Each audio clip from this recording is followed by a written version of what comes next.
Good morning. Give me 1 second.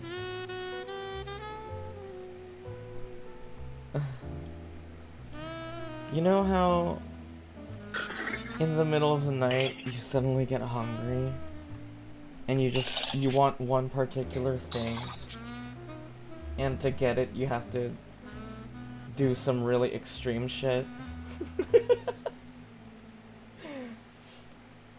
Yeah, exactly. Exactly. Let's make this like that. Okay. Make this a little bigger. Alright. And then...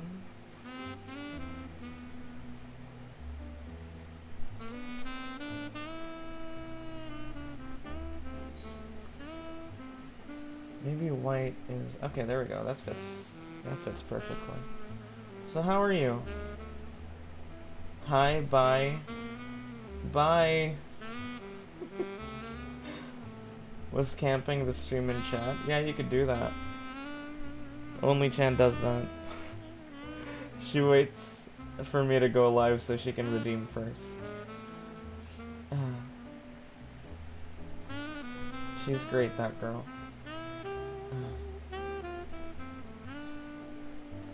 Where is my window capture?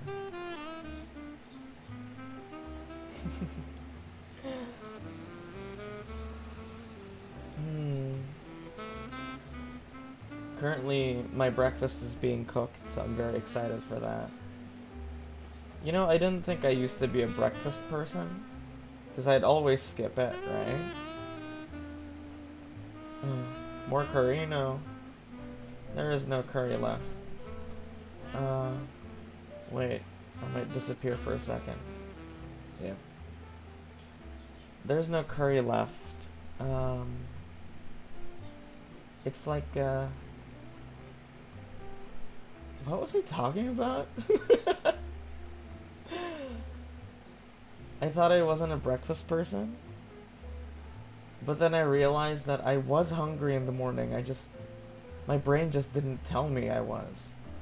So when I tried to eat breakfast, I was surprised at the speed and ferocity in which I gorfed it down. So I've just been eating breakfast since then. And I feel like a lot of people are in the same boat. I wish I could be here to watch instead of working. That's okay.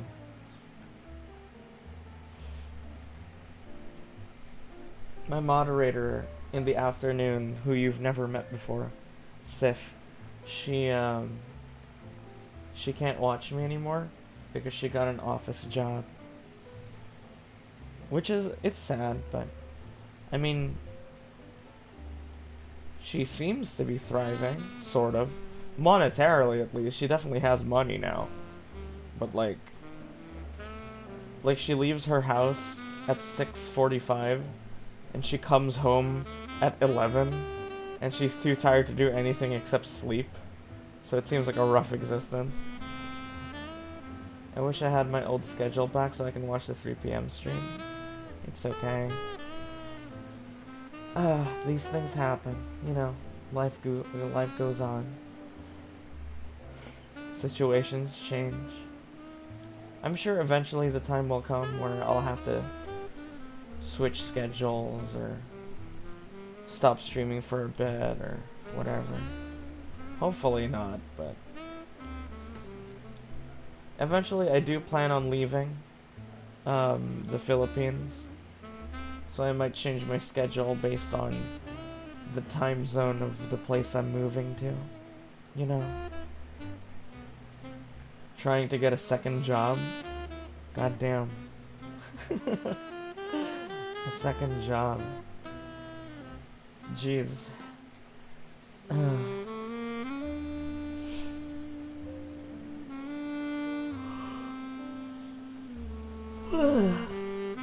Second job goal is 50% of income. That's ridiculous. That's fucked, dude.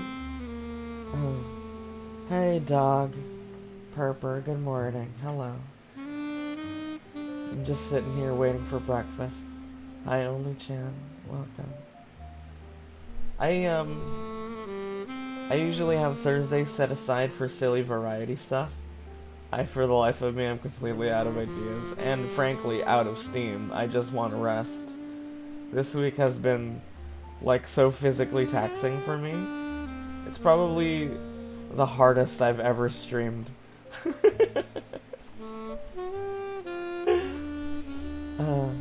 And I did it for my family. So, you know. Hi, Onyx. What time is it for you? It is, you see there on the upper left hand side of your screen? It's 8:08 in the morning for me. Good morning. I just started. Yeah, I'm so out of steam, dude. I really pushed myself this week. I hope it was entertaining, honestly. PM for you? I see. I mean, right now I'm just waiting for my breakfast. But I do plan on playing some stuff when I feel like it. Oh boy. Sleepy. Hi Lana, good morning. Yeah, you know how it is. It's the morning stream. I'm so tired from this week. Whenever I spin the wheel, I always get subby time. That's so true. That shit is so physically taxing. Well, emotionally.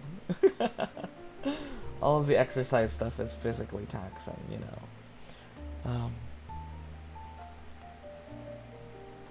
Yeah, I'm thinking of taking a day off. Well, more so, I usually take Fridays and Saturdays off, but I think I'll take Sunday off. Alright. You sound triggered whenever I get 2 times subby time. It's just so embarrassing. It's just not me. But the wheel is the god here. I am merely the vessel through which God's light passes through.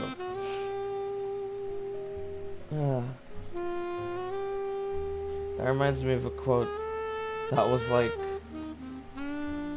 as an artist, you shouldn't be ashamed. You're not a genius. You are merely a conduit through which genius passes through. You should be guilty for every scrap you get. And when I saw it like that, I was like, oh my god. What's stopping me from making things? You know? What's stopping me from making the things I want? Myself. Would someone get Octantis and then subby time? It'll pique interest. I don't think she knows what a sub even is, dude. Your icy is melted? I don't know if that's God or degenerate in control of the wheel. It's God. I have seen his face, and it is one of pure torment. What would that sound like?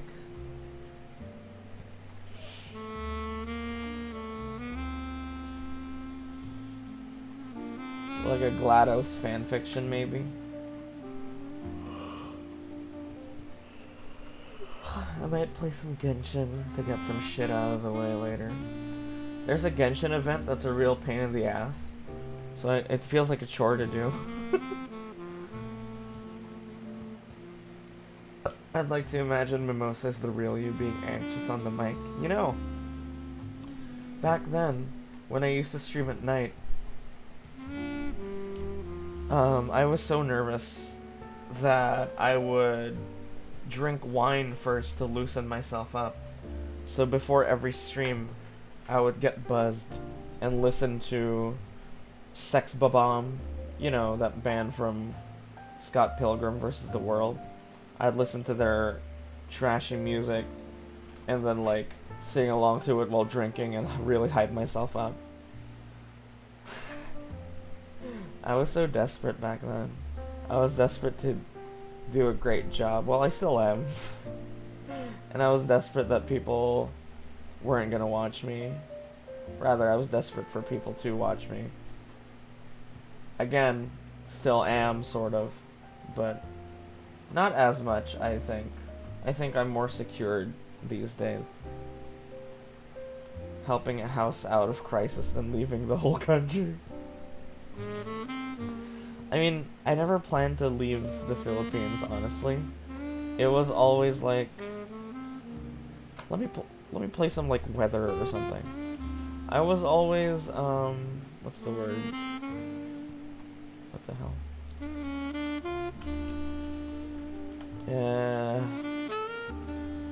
I never planned to leave the country. Oh my god, I haven't seen Mob Psycho in so long.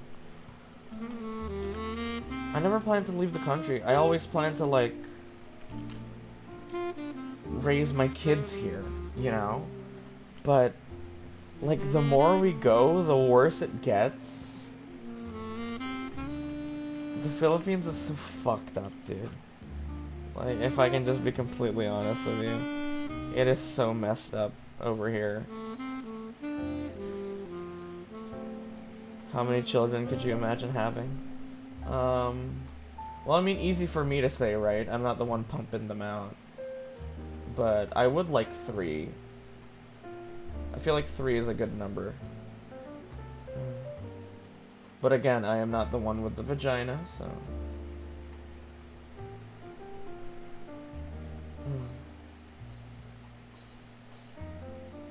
Okay. Not with that attitude. You know, I was once interested in a girl. She was a friend of mine that I met online. And you know, she was cool and she was very intelligent and she was pretty and all that. But the problem came in when she was like, I want 8 children and I want to homeschool all of them. And I will pass on all of my beliefs to my children. And that in itself is, you know, it's certainly quirky, but it's not problematic. But what is problematic are some of her beliefs. She told me about, are you familiar with the conspiracy of the Big J? Are you familiar with that?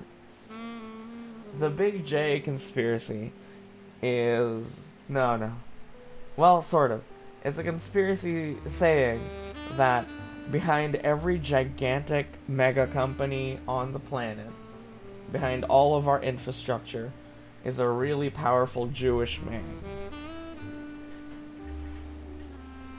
Now, this obviously leads into some very questionable territory.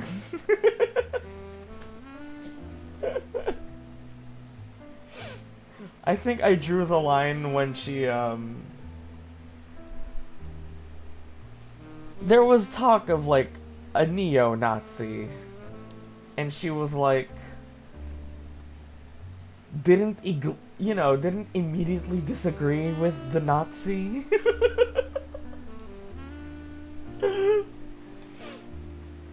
So, is this a fucking ad? Okay. It's a live stream, that's why. Yeah, fucking some... Online relationships are complicated. My first one was I was 14. She cheated on me and broke up. Because teenagers are stupid. So don't worry. Oh, you know what we could do?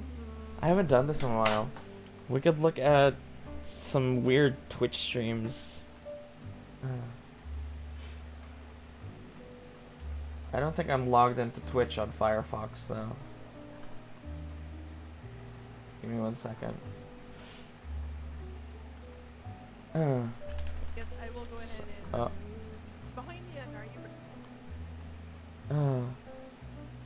Saint thinks I'm decent. Oh, 1 second, everybody.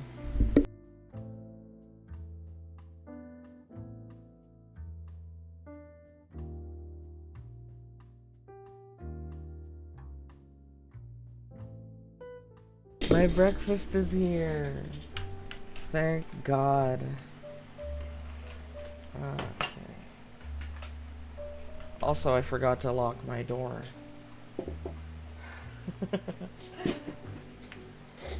Okay. Give 1 second. Hi, Cookie. Sorry, I plan to watch some Twitch streamers. I just need to log into Twitch here on Firefox Authenticator app. You should always go for two-factor authentication, everybody. It's the future. 168. Yosh, I've logged in. Well, I forgot my emotes are tied to my number pad. Oh my god. The Big J conspiracy reminds me of that lady. I was watching this preacher saying, and the white man is the one who invented colon cancer. That's interesting.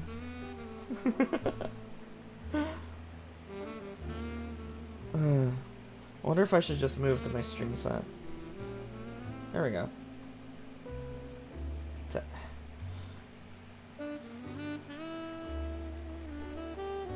It was in a McDonald's and she had that playing on her laptop full blast.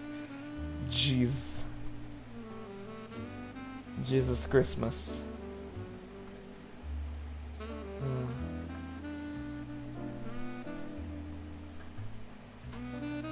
1 second, I'm a stickler.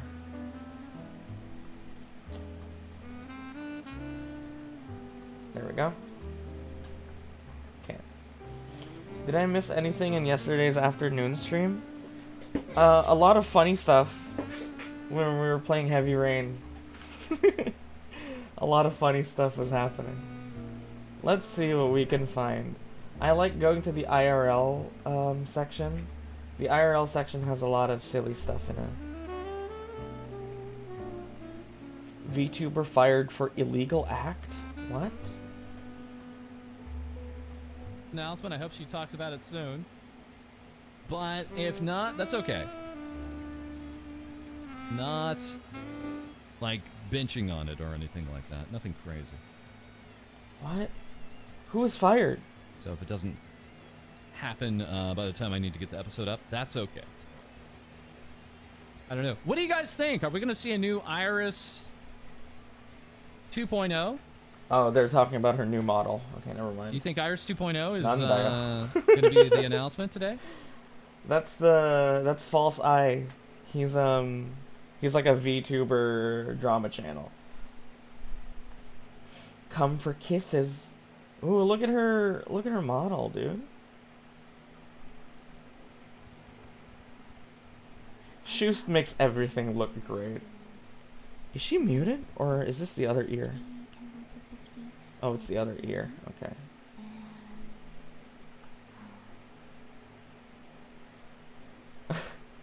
That redeem's still there because I love it. Oh.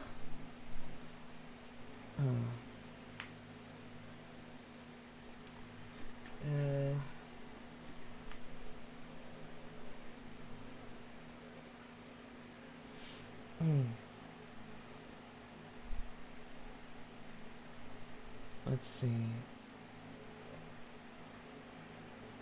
Talk shows. Oh my god, is that Dog Walker? Fitness and health, sure thing. What is with this fucking... Why is my quality at auto, bitch?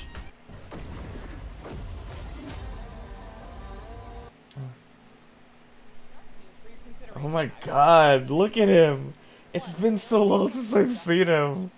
This feels so surreal seeing him live. 3 for the man who had everything from Justice League. 4, the Puppet Master from Avatar. Weird Mageddon is 5. 6, Return of the Joker.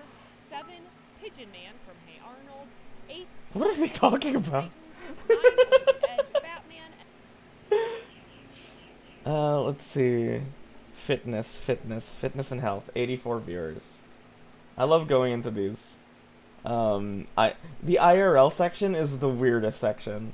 Like, especially science and technology, you'll find some really weird shit here. What is this? Midnight workout? You're playing a game. Workout with me, 1 viewer. No sleep, early morning planks. Hey, you got enough money this month, right? Yeah, don't worry about it. I do. Oh, he stopped. He only streamed for 30 minutes. Damn.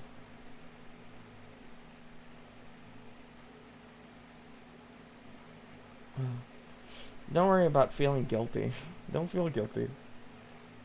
Imagine not streaming workout streams for more than 30 minutes. Show me your muscles. Meat man. Show me your muscles, meat man. Yep. Also, everybody who came in, we are big music people here. I found this cool playlist. It's kind of like a punk and pop punk playlist. I've been trying to call out the band names here. You're That's why so Gaston meaty. said that when you guys What? did Should I send Gaston that? said NoFX and you was Should singing I lyrics send to in it. You're We've So been going back Meaty? and forth, just, like, totally Hi, Lord Blizzard. nailing every band. Oh, we Trying to. we rated you the other day, I've didn't been we? successful, but I think Sorry, we it's can the do it. morning for me, so I'm a bit loopy. Should I? 1 second.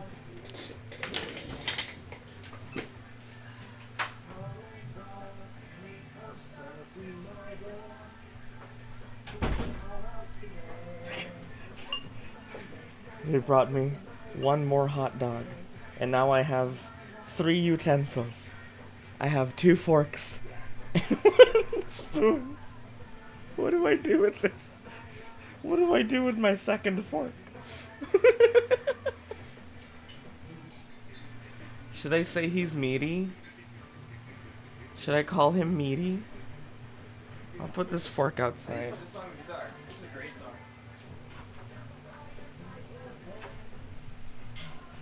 Ow.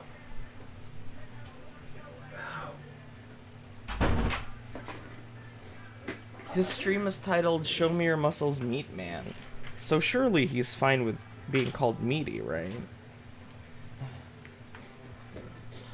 He won't read my message. He's too busy being cool. Let's see here. I hope I don't get copyright stricken for his music. Oh my god, I just realized. IRL. Science and technology. The weirdest category on Twitch. And you cannot prove me wrong. Because this shit is odd, bro. We've found some really weird shit in this category. Look at this. Speaking of. Oh, mature audiences.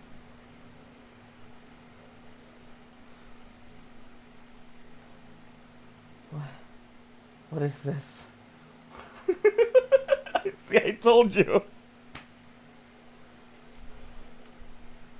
So when people see shorts videos of you on a poll and then they see you are virtual squeeze, then they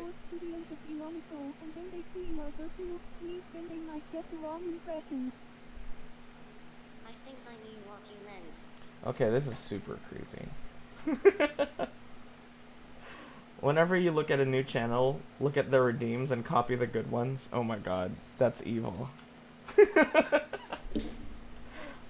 Study with me? Oh, a Pomodoro Method channel.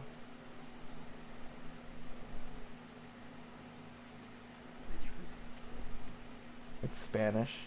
Oh my god, look at her setup. It's very VTubery. I call it inspiration. Trippy psychedelic music.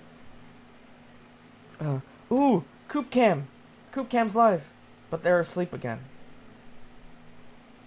Coop Cam and I just don't mix, bro. Coop Cam, all the chickens are always asleep when I'm streaming. It's so shitty. I just want to share the glory of Coop Cam to everybody. I can't. They're always asleep. What's your top 10 go-to channels? Actually, I don't even have 10 go-to channels. I don't watch streams a lot. I only watch like some of my friends, and even then, not that much. On YouTube, the first thing that comes to mind is OSP, Overly Sarcastic Productions. They're fantastic. They're brilliant. I love them. Donators again? What do you mean? Yeah, nothing yet. Right now we're just looking through the science and technology category while I'm waiting for my food to cool down a little bit. Coop cam is so quiet when I'm streaming. It's so sad. 24/7 flat Earth.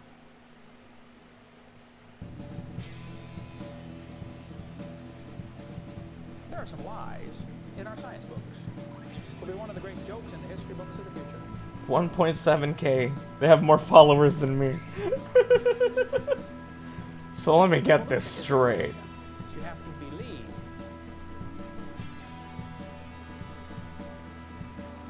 Oh my god, readability, please. There are some lies in our science books. I don't understand why flat earthers are so intent.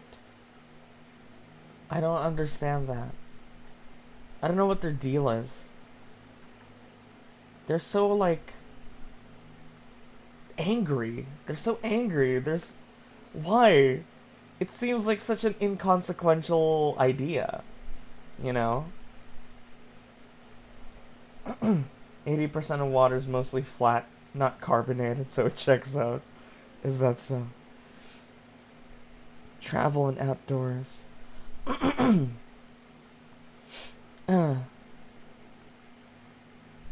Let's see. Cocina. I was following this one guy who's like a trucker in Australia. And he trucks. That's all he does. Gator cam. Trouble sleeping. This dude trucks. Oh, you know, there was a video I wanted to watch. It's an hour and 30 minutes long. And Twitter's been talking about it. Twitter's been talking about this, and they're calling it high art.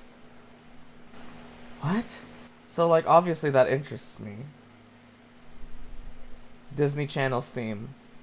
Bum bum bum bum. Apparently no one knows where it came from. I guess that's the gist of this video. So, I really want to watch that. Broadcast networks were still relatively new. How's the volume? On November 15, 1926, the National Broadcasting Company hit the airwaves for the first time. At this point, broadcast networks were still relatively new, and while impressive, the process was not without its issues. NBC's programming was broadcast from New York City, transmitted via telephone wire to 19 affiliate stations, and then sent via radio into the homes of listeners. A major difficulty was communication between the network headquarters and the affiliate stations. Some networks utilized two lines between parties, a telephone line that transmitted the programming, and a telegraph line that transmitted memos between employees. NBC did not have the latter, so when it came time for the affiliate stations to manually switch between programs, they were often unsure when the programming block was going to end, resulting in a clumsy operation that affected the listening experience. Oh my god, that sucks. I was trained to this. And, if you're late, like, each second is thousands of pesos. Because it pushes everything back. So I can imagine this being a major problem. Obviously, if you don't end your show at the correct time, everything else can't air properly. So that's so much money. Oh my god. Almost immediately after its debut, NBC was looking for a way to solve this issue. I was late for 30 minutes, but boss was chill. Lines to all of its affiliates, NBC needed to send the message that programming was going to Well, think of it like if you don't come to work on time, no one else can.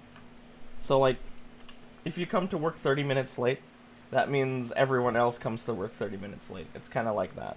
Include through the programming itself. This message needed to be clear enough that the affiliate stations would know to make the switch, but not disruptive to those listening to the programming. An NBC announcer, Phillips Carlin, had previously been the announcer of the B.F. Goodrich Silvertown Orchestra program, which was introduced by a series of chimes. Carlin suggested that a short series of notes be played at the end of programming, signaling to the affiliate stations to make switches while offering a pleasant melody to listeners. Interesting. The original NBC melody consisted of 7 notes, which would be played by the announcer at the end of the program. This sequence proved too complicated for many announcers, and after a few years of experimenting, the melody would be simplified to just 3 notes. G, E, C.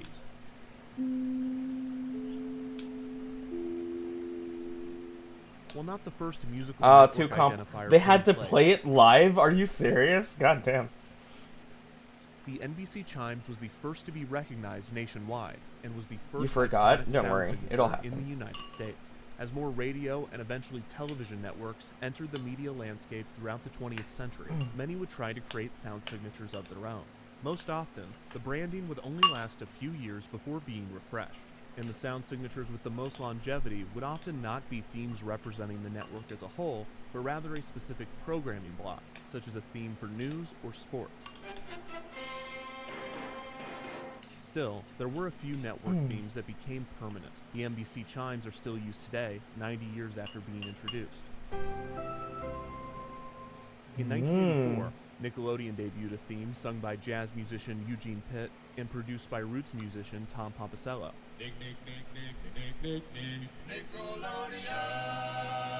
This sound signature remains the network's theme and has been remixed countless times in the 40 years since being introduced.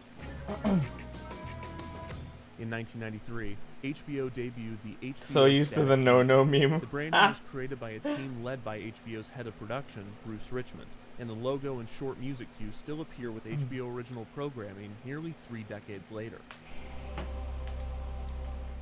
The NBC Chimes, the Nickelodeon Mnemonic, and the HBO Static Angel are all iconic sound signatures, recognizable to generations of viewers. However, there is another network theme that fits this description, a theme that has been playing for 2 decades and has achieved an iconic status Only for 2. generations as well. This is the Disney Channel theme. The theme comprises 4 notes. 4 notes that debuted in the early 2000s. 4 notes that dominated through the network's rise and peak in popularity. 4 notes that are still being used on the channel today. The Disney Channel theme was created by The Disney Channel theme was created by So no one knows?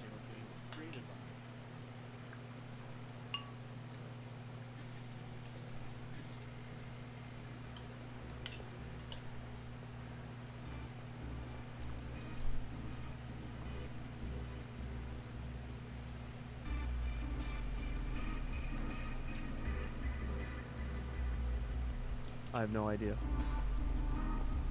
Should be good. Can you hear me okay? I can hear you great. Okay, great. Andrew Barth Feldman, Sis, Damien Haas, you are a star on stage and screen, and you have appeared in a Disney they were on television Disney. production. That's right. You are a star of stage Am. and screen. Am. You are a Disney Channel fan. Some would say. You have been on Disney Channel. Have been on Disney Channel, yes. I invited you here to ask you one question. So here we go. Howdy.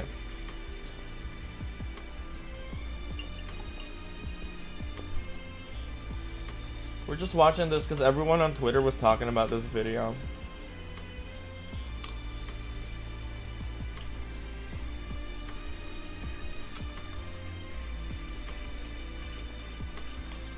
So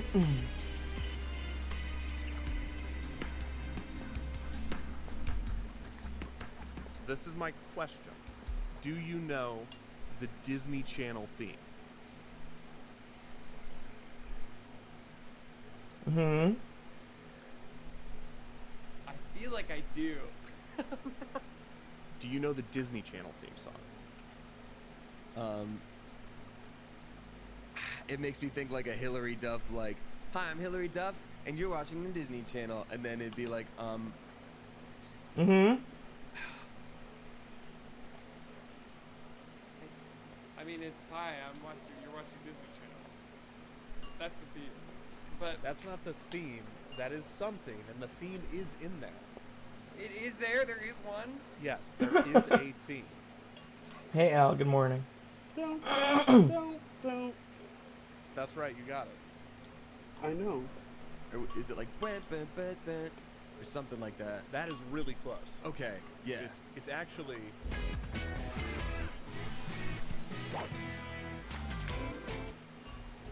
Yeah, of course.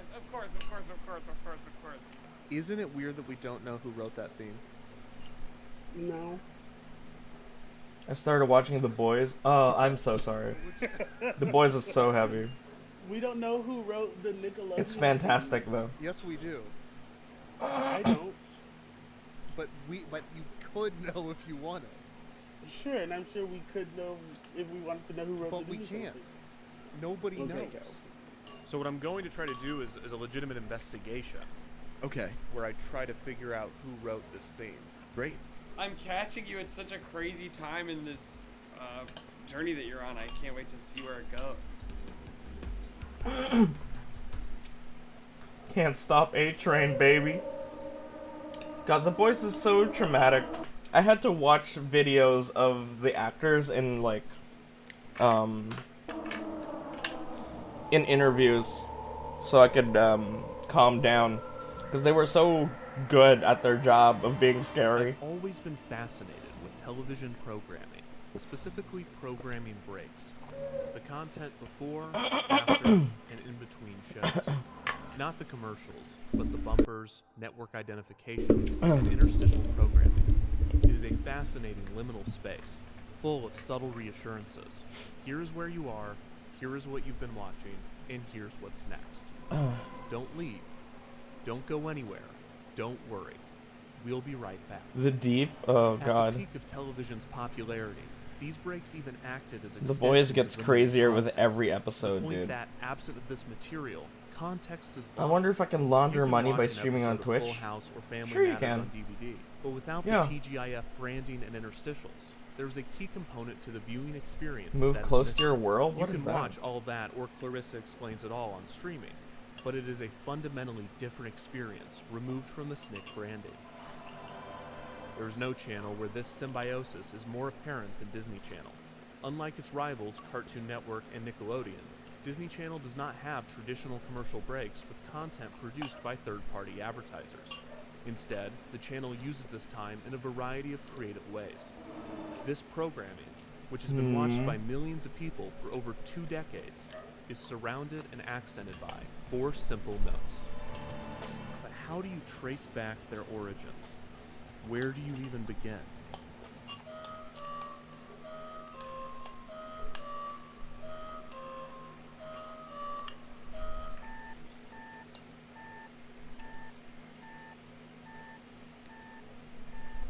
Didn't know you liked educational channels. Yeah, I do. I love edutainment. I watch video essays while I play stuff. Usually. So like normally I'd have this on my second monitor. And I'd be playing like Genshin or Fortnite or whatever. Do you know about BlackRock, the company that owns the world? I know that most of the world's biggest brands fall under like 7 companies. Hey Saint, do you think the stream is still up in 4 hours? I mean, we're 40 minutes in. So no, we kind of have 3 hours left.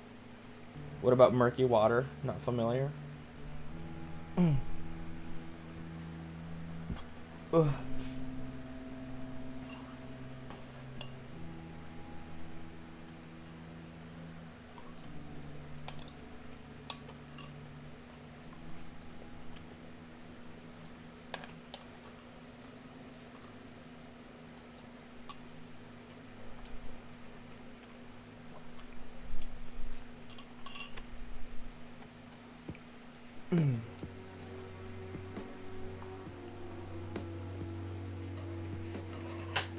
Alright, let's establish our timeline.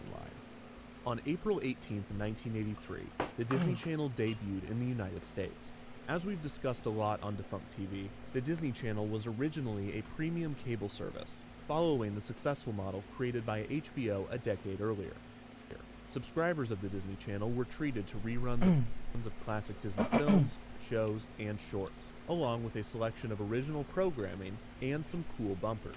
The Disney Channel logo featured Mickey silhouette in front of a television with scan lines. This would often be accompanied by a Mickey-shaped satellite that became an icon of the channel in its early years. The channel did not have a dedicated theme when Disney, it debuted, a bunch of so various thieves. instrumentals of Zippity Doo-Dah were used in the bumpers. The Disney Channel. In 1986, just 3 years after debut, the Disney Channel was given its first big refresh. While the logo stayed the same, the tone of the channel was changed significantly, transitioning from its original dramatic, cinematic approach to one that was more lighthearted and Disney. This came with a new series of channel identifications that featured the disembodied hands of Mickey Mouse performing some sort of task or activity that resulted in the creation of the Disney Channel logo. These bumpers were brilliantly shot, visually stunning, and also a bit unsettling. There's something disturbing about only seeing Mickey's hands in puppet form and never hearing his voice. In one of stealing these bumpers, fairy tales Mickey and goes slapping into a photo copyrights booth, on 'em. and you think surely this will be the one where we see his face. They but buy no, those the photos rights, just come don't out they? smudged and blurred. Scary stuff. This bumper is also terrifying, but it's definitely on purpose this time. Mickey is having a nightmare in which his hand is being chased by a ghost, and in the Disney Channel logo itself. Those fairy The hand tales then were free runs for down a everyone. hallway made of the other bumpers, and all of those bumpers They hands straight up begin to just attack stole 'em? this bumper's hand. And one of the attacking bumpers is the bumper we're watching. The bumper ends with Mickey's alarm waking him up, which is a total cliche. But otherwise, the bumper is the best bumper. It bumps. Many of the musical cues in these channel IDs are similar, but the Disney Channel still lacked a distinct theme. However, an original song was created to promote the channel, and they did not hold back on the energy. This rather long musical number culminated in thank you families for the and follow. Disney characters singing Disney's Nice to Our meet Channel. you. And among the Ruby choir Mark. was everyone's favorite Disney Like character. that guy that tried to copyright SCP. Not try. He did. He did do that shit. This song often ended with one of the most violent logo I think it was reveals in the disputed, history of though. television. Whoa. A few years later, in the early 90s, more channel IDs in the POV style were created, except rather than puppetry, these new ones used claymation, and instead of featuring Mickey's hands, this batch was from the perspective of Donald. In 1995, the Disney Channel began to phase out the scanline portion In of its Russia, he logo, might got opting to just use the text Yeah, to in represent Russia. the channel. This would not last long. Because I though, think the dude as was 2 years Russian. later, in 1997, the channel would have its most significant change yet, transitioning from a premium cable service to a basic cable channel. Disney would drop the in the channel's name, becoming simply Disney Channel. A new logo was created with a Mickey-shaped television that various characters would be composited into. This refresh also gave Disney Channel its most distinct musical theme yet. These branding changes were just part of a massive transition for Disney. I thought it said Up to this Disney. point, most of the Disney Channel's original programming was 27 You didn't minutes, hear how but they after said the it? switch to basic cable, the channel would transition to television standard 22-minute programs. This meant that Disney Channel's 27-minute programming would be phased out and replaced with new content. And also, that I for didn't every speak 30 English minutes at of the time. airtime, the Ah, I channel would see. need 8 minutes of programming breaks. Disney Channel assured its longtime viewers that they would not be filling this time with commercials, which was somewhat true. Disney Channel would take on very few sponsorships from outside companies, instead opting to advertise the countless products being sold throughout the Disney company. That makes this sense. turned Disney Channel into a Disney's synergy big enough machine, to not need that seamlessly shit. promoting its films, TV shows, products, and theme parks. They have their However, own it would shit be to a promote. disservice to call these tie-ins simply commercials, as they were formatted in such a way that they could be viewed as original programming.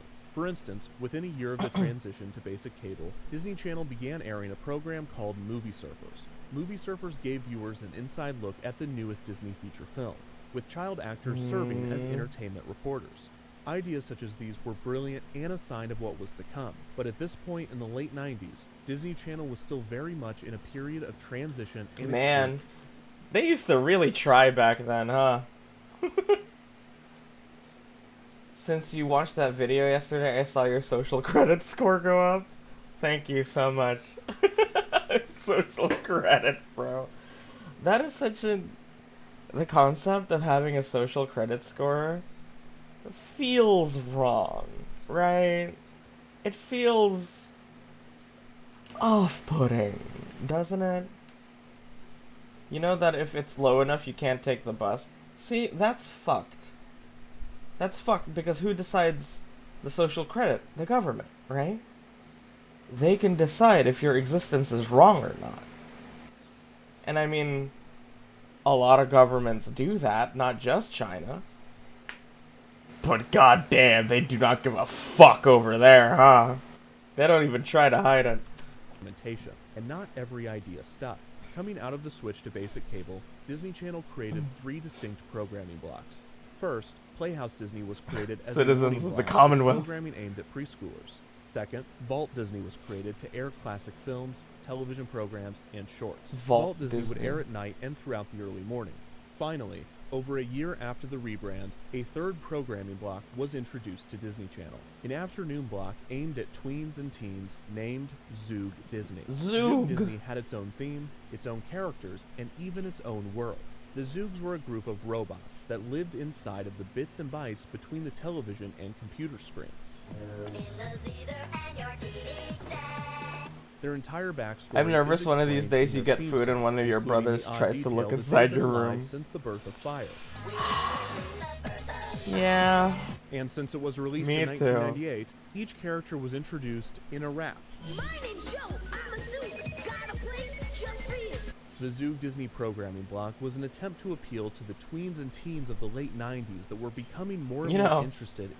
back when I was streaming at night, I remember one time I went to the bathroom. I was gone for 15 seconds. And when I got back, I was streaming, by the way. When I got back, I found a bag of Burger King sitting on my desk. So someone came in here during my 15-second bathroom break to give me food.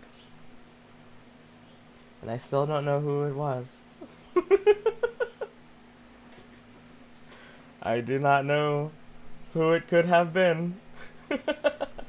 In this thing called the interweb. The king It also served himself, the dual the purpose sneak of promoting king. the tie-in website. The lineup for Zoog Disney was initially pretty sparse, with Disney needing to syndicate shows such as Growing Pains while it built its own tween programming. Though Disney really only needed to syndicate the 7th season of Growing Pains because this was the one Oh that my God, featured is a young Leonardo that's DiCaprio, Leo. which allowed the channel to brand an entire week of programming as Leonardo Week. Yeah. In What? 2000, Disney Channel introduced a new variant of the 1997 logo, removing I the didn't know characters in Leo the was middle a and child giving it actor. a more modern, hip look. The Zoogs were also given a CG redesign with more human-looking characters, and Disney Channel even created Zoog video games and action figures. A new sound signature was also circulated around this time, but it was less of a musical mnemonic and more two melodic shouts. With the premieres of Even Stevens in 2000 and Lizzie McGuire in 2001, Even Disney Stevens. Channel was on its way to establishing itself as a major competitor in the preteen demographic, which at the time was dominated by Nickelodeon. By Mm. 2002, Disney Channel was ready for another refresh. The 3 programming block model might have helped with the transition from premium cable, but it was no longer needed. The block with the most successful branding, Playhouse Disney, would remain. The Vault Disney You saw block how would be Macaulay retired Culkin, the entirely, child as actor of Disney Home Channel Alone, was looks going like these all in days? on tween programming. Yeah, The he's Zoog very, Disney branding would also be dropped, while most of its content would remain. Movie surfers would continue to Yeah. produce more episodes, and more interstitial programs in a similar vein were created. The previous movie block branding, Zoog Movie, would become Zoog Disney Movie. Channel Movie, with a brand new song that would become iconic for viewers of the channel. Perhaps most significantly, the rebranding would bring a new logo and a new channel theme. There it is. These additions first appeared Bam, at some bam, point bam, in bam. late 2002. So I figure the first step in finding out who wrote the Disney Channel theme is finding when the theme first appeared. The Disney Channel Wikia said this came about sometime to find first appeared at It does look like a P.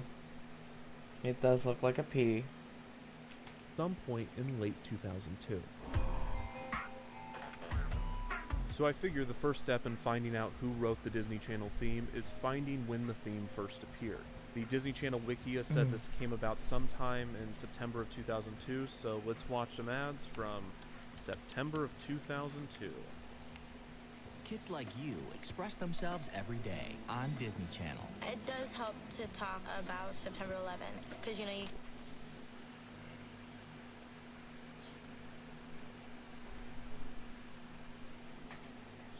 Fuck. Oh my god. That hit me like a steel glove to the face. Wow. Hi, not a milk. Didn't know you were here. That fucking hit me.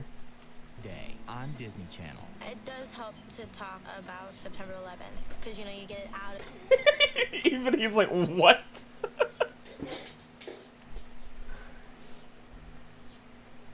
you, and you get to be heard. Hi, Denver. Nice to meet you.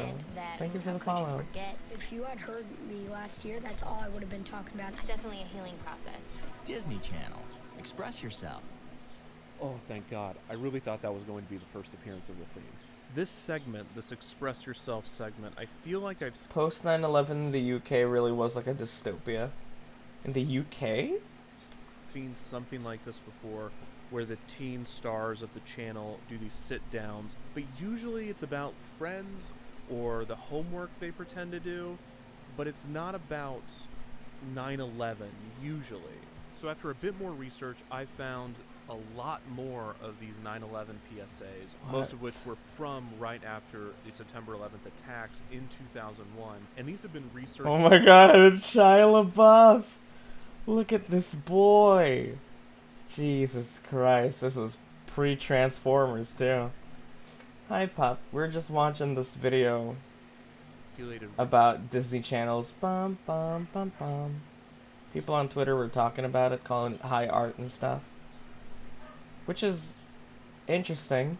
Recently, about a year ago, there was a bunch of news stories looking back on these PSAs. But none of those look back on the ones that were a year later, which visually are a lot less patriotic, which makes the transition into talking about 9/11 far more jarring.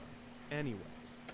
When you give, you get back a lot more. Check out Disney Adventures magazine for all the details. You can make a difference. Kids can make a big difference.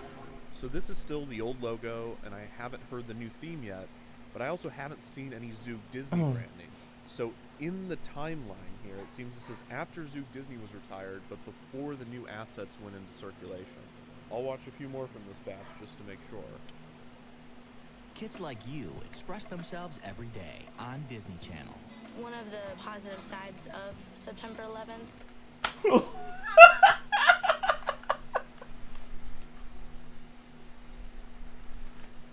Wow. They really aired that. One of the positive sides on Disney Channel. One of the positive sides of September 11th. Alright, that's enough of that. I don't think the theme is in this batch. Oh so my let's God. move on. One comment does say, it's awesome you got a September 2002 Disney Channel airing from before the retool/logo change. So that makes me optimistic that the wiki is right and that September 2002 is when we get the new logo. Not sure if that's when the theme's going to show up though. Also, huge thank you to archivists that upload programming breaks. These are specifically from South Pop Frizzle. I view it as legitimately important historical work. These are time capsules that could have easily been lost. That's the old theme. So this Happy is still before the Wagoogus Wednesday. Darn it. Let's see if there's any of those. Happy Wagoogus Wednesday. I think that kids should just be friends with their friends for who they are and not worry about where they came from or who their parents are. I agree. Someone differently just because of what someone else has done. A lot of my friends, they're treated differently because of the whole September 11 situation. Oh, what the fuck? Why do they keep bringing it up? How does that even connect? Isn't he black?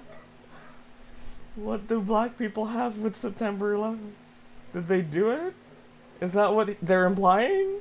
A lot of my friends, they're treated differently because of the whole September 11 situation. Oh my gosh, I thought this was going to be a normal one. This was before Disney Channel's logo changed a few days later on October 7th, 2002 by CA Square. And then Evans Media Archive says, nope, they changed it on September There's a Brit 30th, Monkey video on Tony There's Blair no way somebody and his uploaded something descent from into insanity.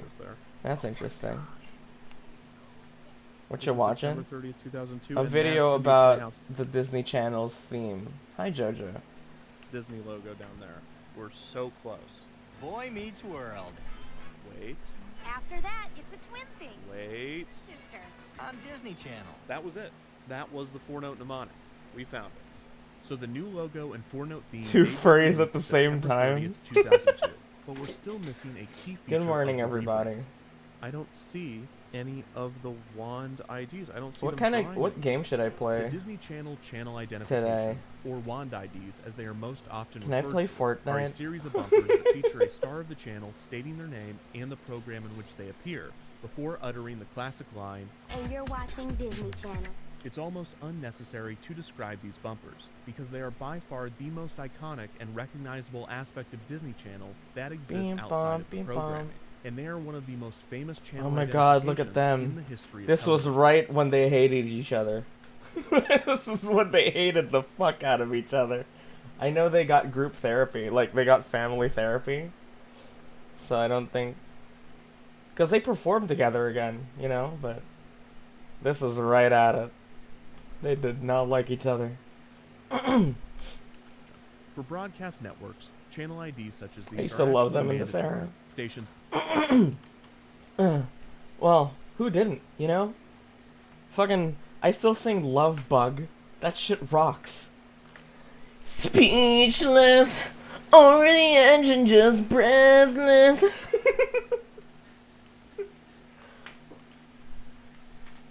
I'm slipping into the lava. must air an identification during sign-on and sign-off, as well as every hour on the hour. This is station KMBC, Channel 9, Kansas City. This is because broadcast television uses public airwaves and is subject to the identification standards set by the Federal Communications Commission.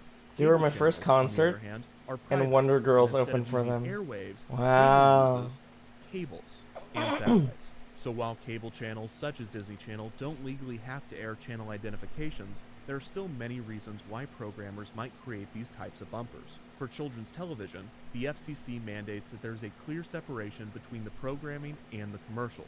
This is due to the fact that children have child brains that can't always tell when Max and Ruby has ended and a commercial for Floam has begun.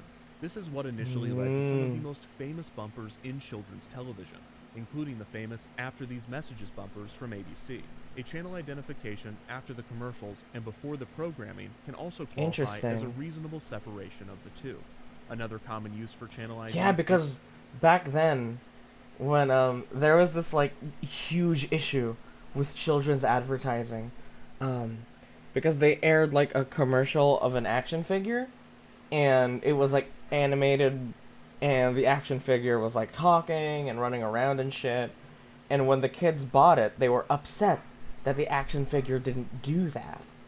So now they have to make it very clear that whenever that shit happens, there's always like a magic wipe.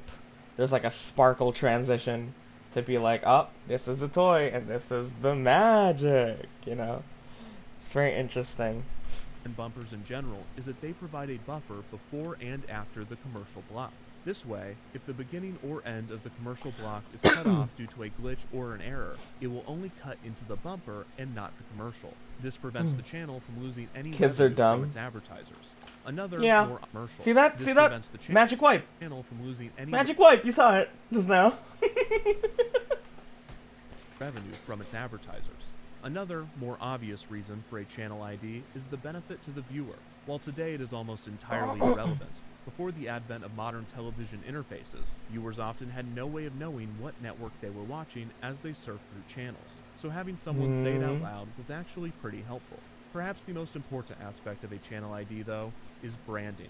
And this is the true genius of the Disney Oh my god, Channel. Brenda Song was my biggest childhood crush, bro. Brenda Song to a young Saint Polaris was like a goddess, bro. Wand IDs. In the course of just a few seconds, the channel was able to present Oh one my of their God. stars, one of their programs, the channel's name, and the channel's logo as one unified product.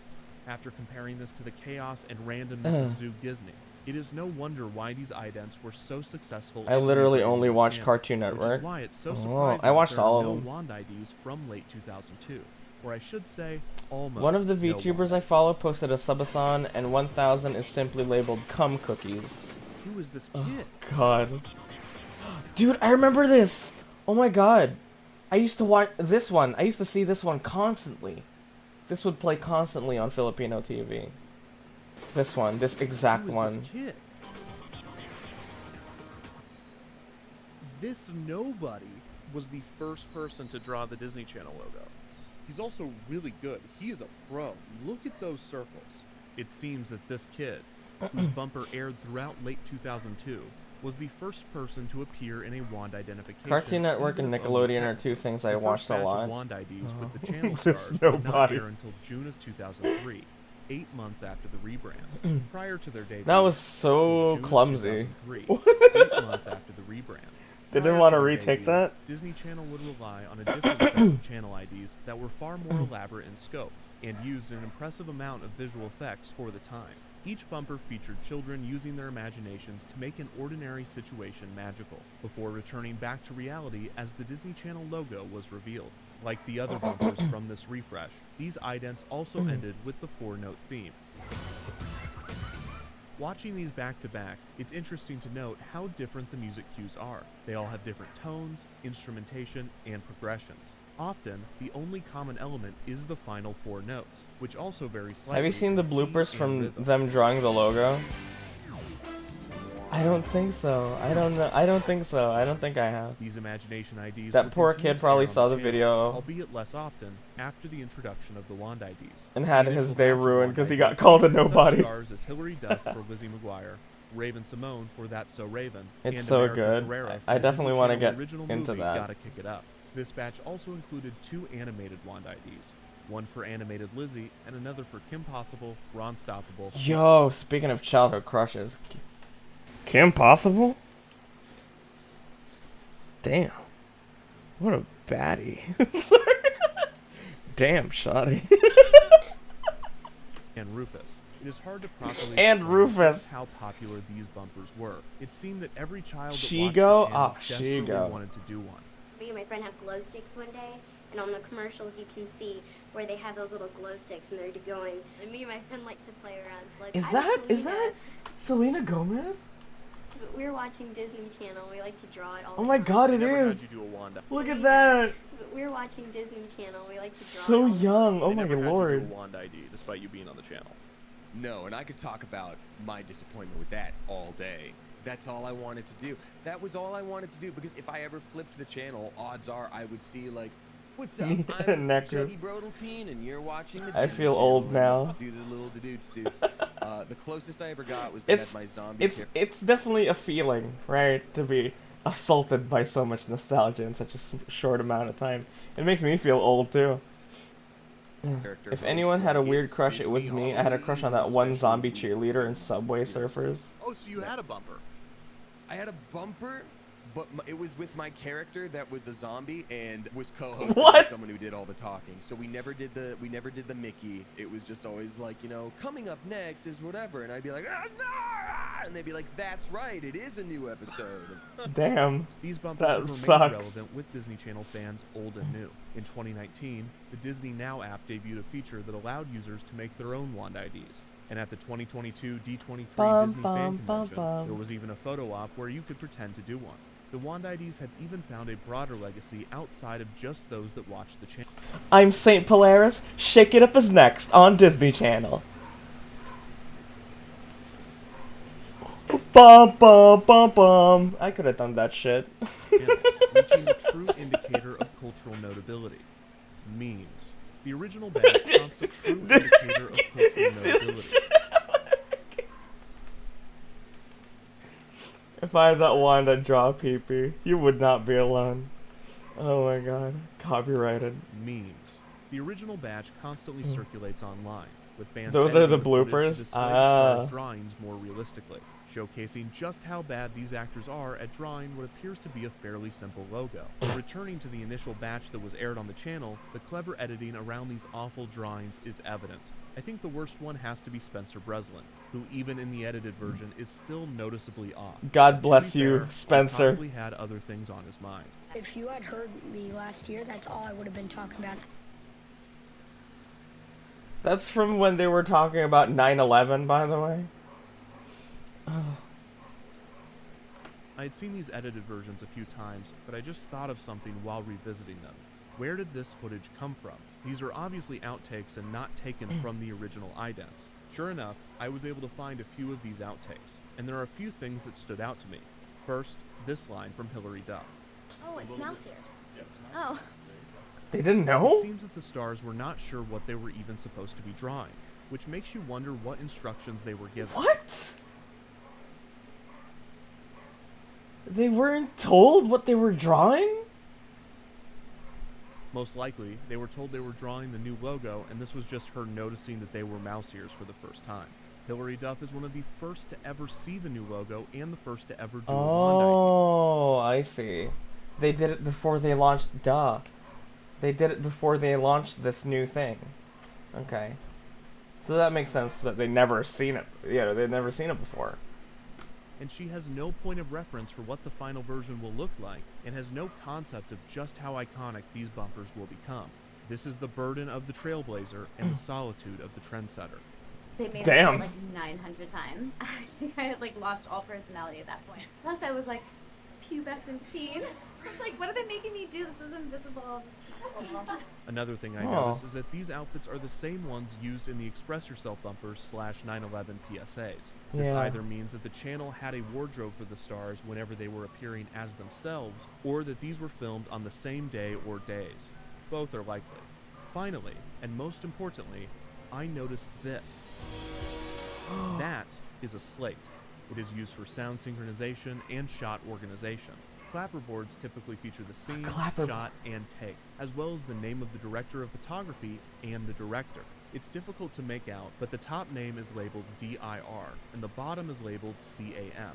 This means that someone named G. Owen directed at least the production of the first batch of Wand IDs. Despite not airing until June of 2003, it is safe to assume that these Wand IDs were actually shot with the Express Yourself segments in 2002. The actors' clothes are the same, they look the same age, and they were all part of the same massive refresh. True. The Disney Channel Wikia claims that the Wand IDs were filmed along with the Express Yourself ads, specifically in August of 2002. If true, this makes perfect sense within the timeline. The channel probably set October as the month the refresh would kick in. As we discovered, many of these changes actually debuted on September 30th, but that was the Monday of the first week of October. I have So no this clue still what's counts. happening. The only part Don't of the worry. issue that was time sensitive was the 9/11 PSAs, which were designed to debut before the refresh during the 1-year anniversary of the attacks that September. He's a The historian. post-production of these segments Let was him likely cook. expedited to meet the deadline, and the channel made sure that these all ended with the old logo. This is almost too perfect. These 9/11 Something, PSAs something, were designed to 9/11. only air in September of 2002, as all of the stars are referencing. What's the he trying to 1-year figure anniversary. out? Who wrote the song? Bum bum bum bum. Because no one knows. So he's trying to figure that out. Specifically, these would never air again, so only these would retain the old logo and would never need an updated version. The other Express Yourself ads were definitely shot at the same time, were designed to air at any time and in perpetuity, all end with the new logo, and for the record, have a very different tone than the 9/11 ones. Ooh, I love food. Express yourself. Assuming G. Owen directed the Wand IDs from pre to post-production, then they must know who wrote the music, and therefore the theme. This is the most solid lead I have. Okay. There's just one problem. I don't know their first name, and searching for G. Owen or any variation of did not return Why are they solid talking results. about Porsche I assume that 911? The voice in the outtakes is the Porsche director. 911. That sounds masculine, so I looked for Gregory, Gary, George, Gerald, Gabriel, Gavin, Grant, Jerry, before eventually trying Glenda, Gabby, Grace, Gretel, Gwen, and Gertrude before giving up. I still feel like this is a key to the puzzle. I just cannot find the answer right now, so I'm going to have to go in a different Hi direction. Eve, good morning. Thank you for calling the Debunkland tip line. If you have any leads on who might have written the Disney Channel theme, please leave a message after the beep. Hey, Kevin. Yeah, actually, I know who wrote the Disney Channel theme song. Thigh slap? It was, this guy. It was Joe. Yeah, it was Joe Mama. Joe Mama wrote the Disney Channel theme song.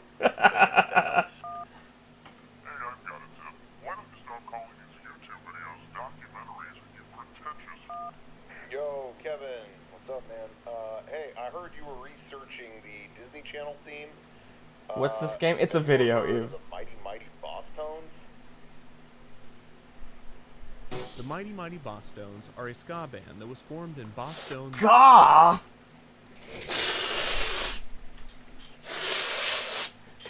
Fucking hate ska. Massachusetts in 1983. The band was originally started by blah blah blah blah. All you need to know is that in 1997, the band released the hit single, The Impression That I Get. This is by far the most popular Mighty Mighty Bosstones song, and for our purposes, its relevance is found in the repeated horn riff heard throughout the track. Let me know if you hear anything familiar. Oh my god. The Impression That I Get by the Mighty Mighty Bosstones seemingly features what would become the Disney Channel theme 5 years later. Well, I mean, that's... People come up with the same musical tones every time because there's only so many combinations. You know, it happens a lot more often than you think. That's why people think, oh, you stole this music from popular artist. How could you? Fuck you. But in actuality, they just happened upon the same chord progression. They look like the Men in Black. Those two on the mic are so close they should kiss.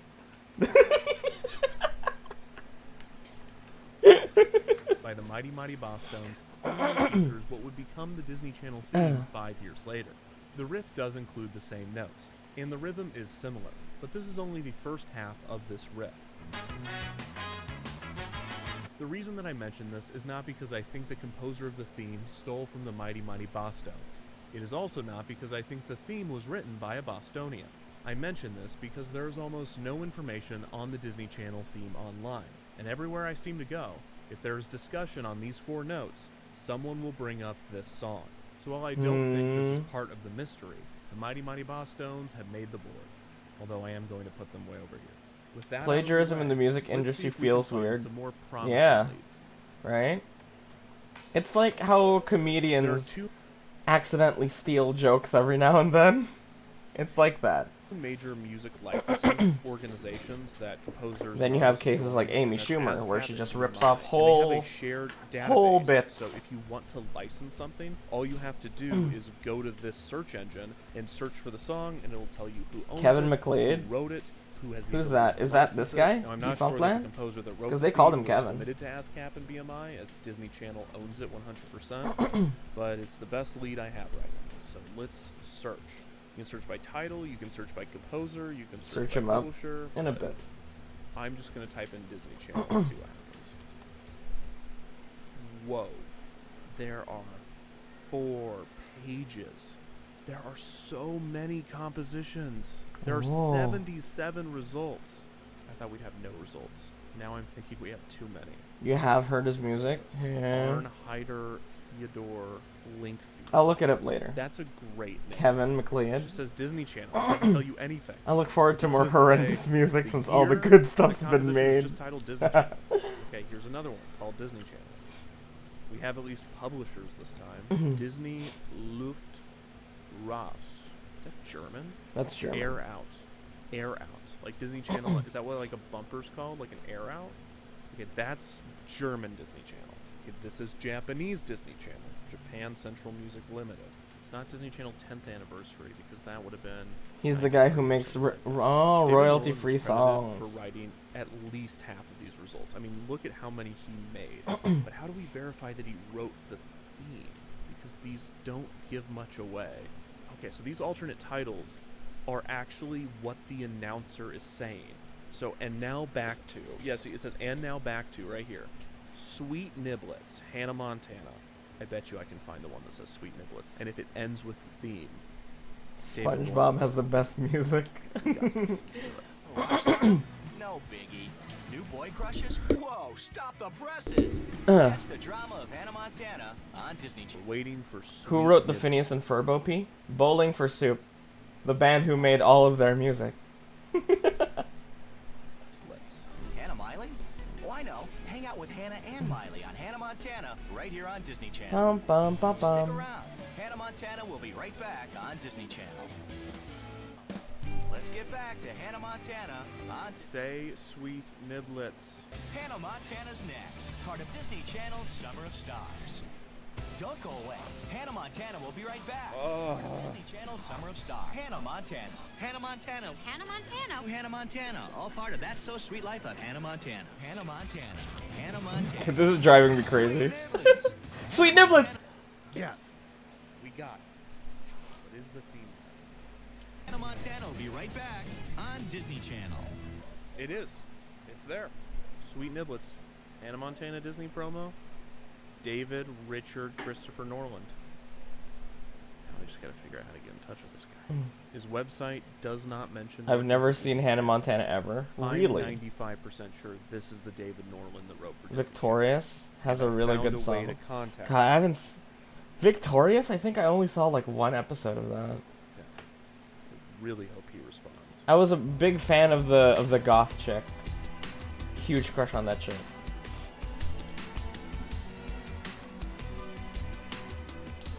Good news. David Norland responded. Bad news. He did not write the Disney Channel theme.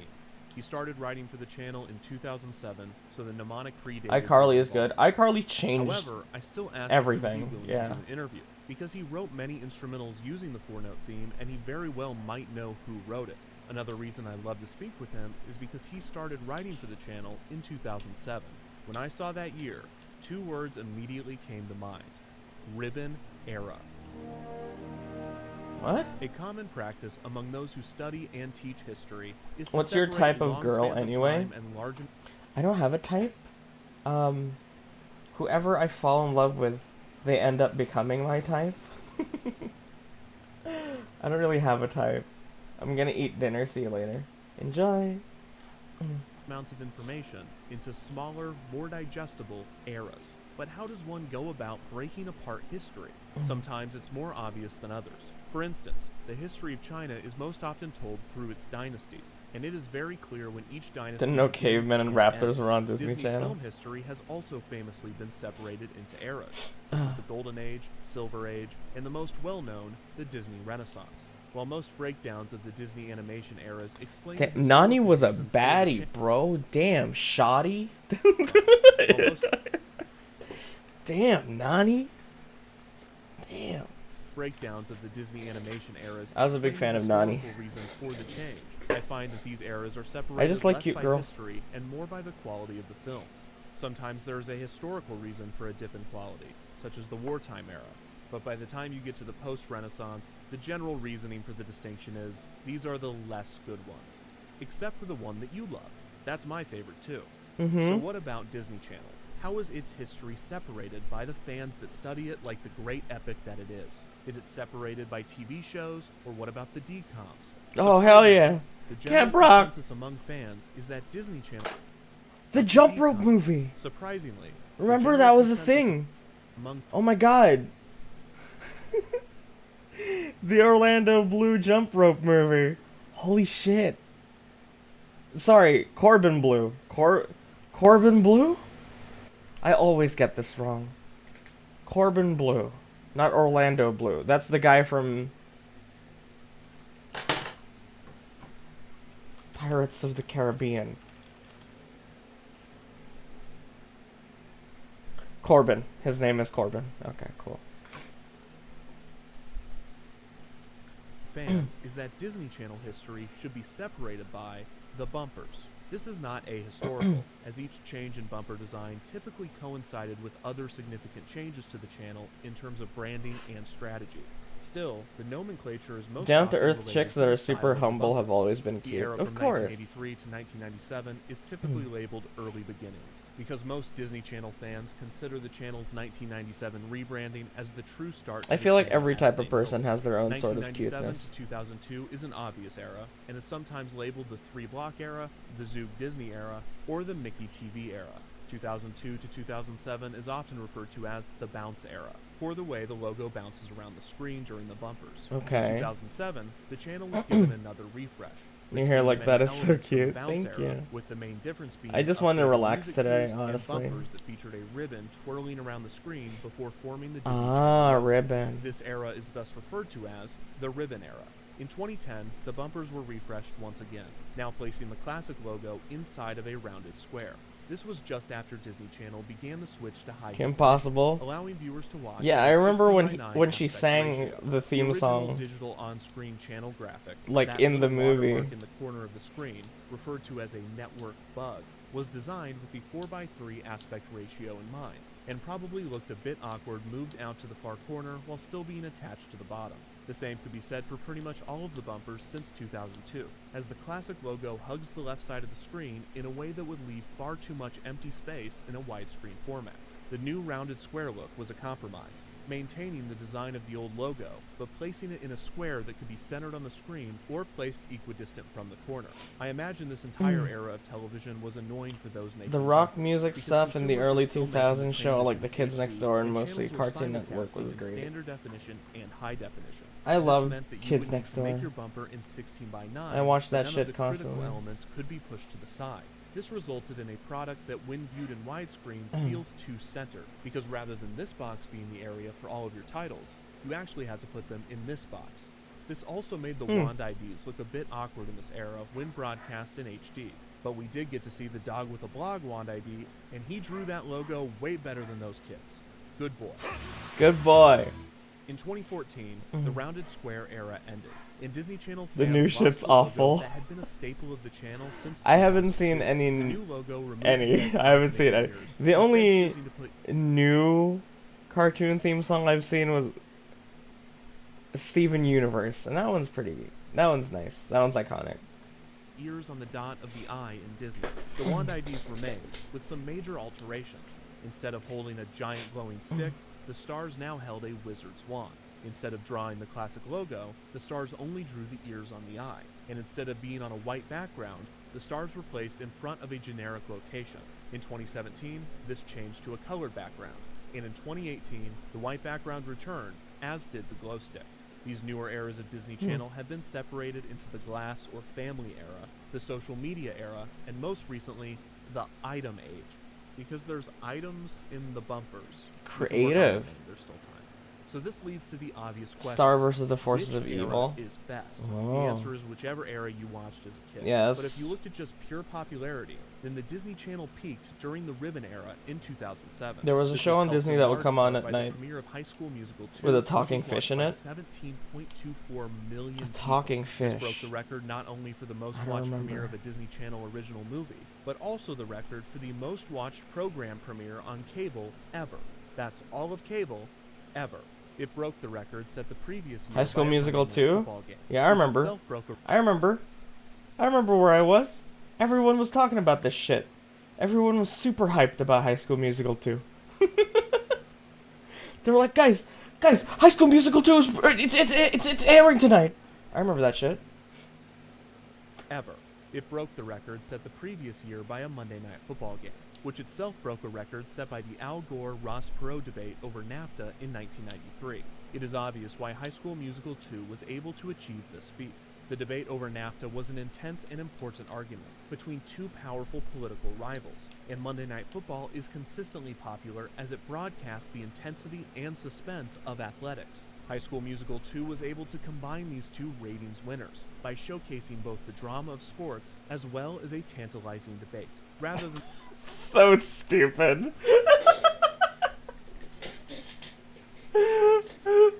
So the stupid. pros and cons to controversial trade legislation, with Perot on the side of anti-NAFTA and Gore on the side of pro-NAFTA. High School Musical 2 showcases a debate as to whether high schooler I had a Chad crush on the guy with the Danforth afro. can or cannot Corbin dance, Blue. with Chad He's a squarely on good-looking the guy. side of anti-dance, or as he says, This is- and are you Musical hearing 2 what- showcases a debate as to whether high schooler Chad Danforth can or cannot dance, with Chad squarely on the side of anti-dance, or as he says, I don't dance. So stupid. I love that. So funny. And with theater kid Ryan Evans firmly on the side of pro-dance, or in his words, I know you can.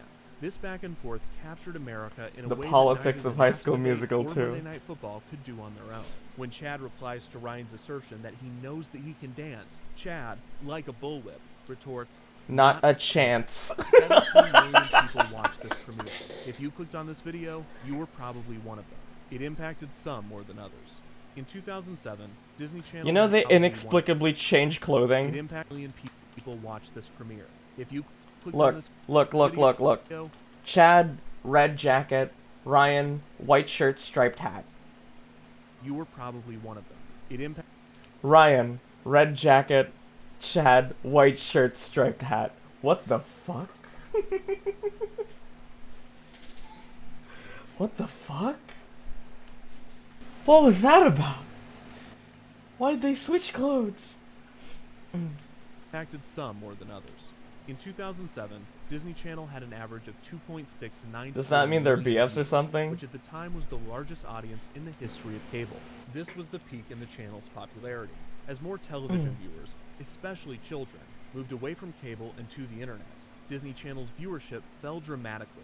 And Damn. in 2021, the channel saw an average of only 233,000 viewers. Yikes. A 90% loss from its peak in 90%.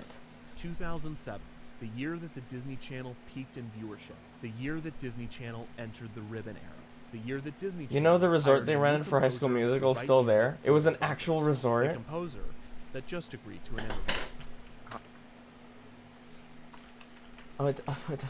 HSM2 resort. The Inn at Entrada. What?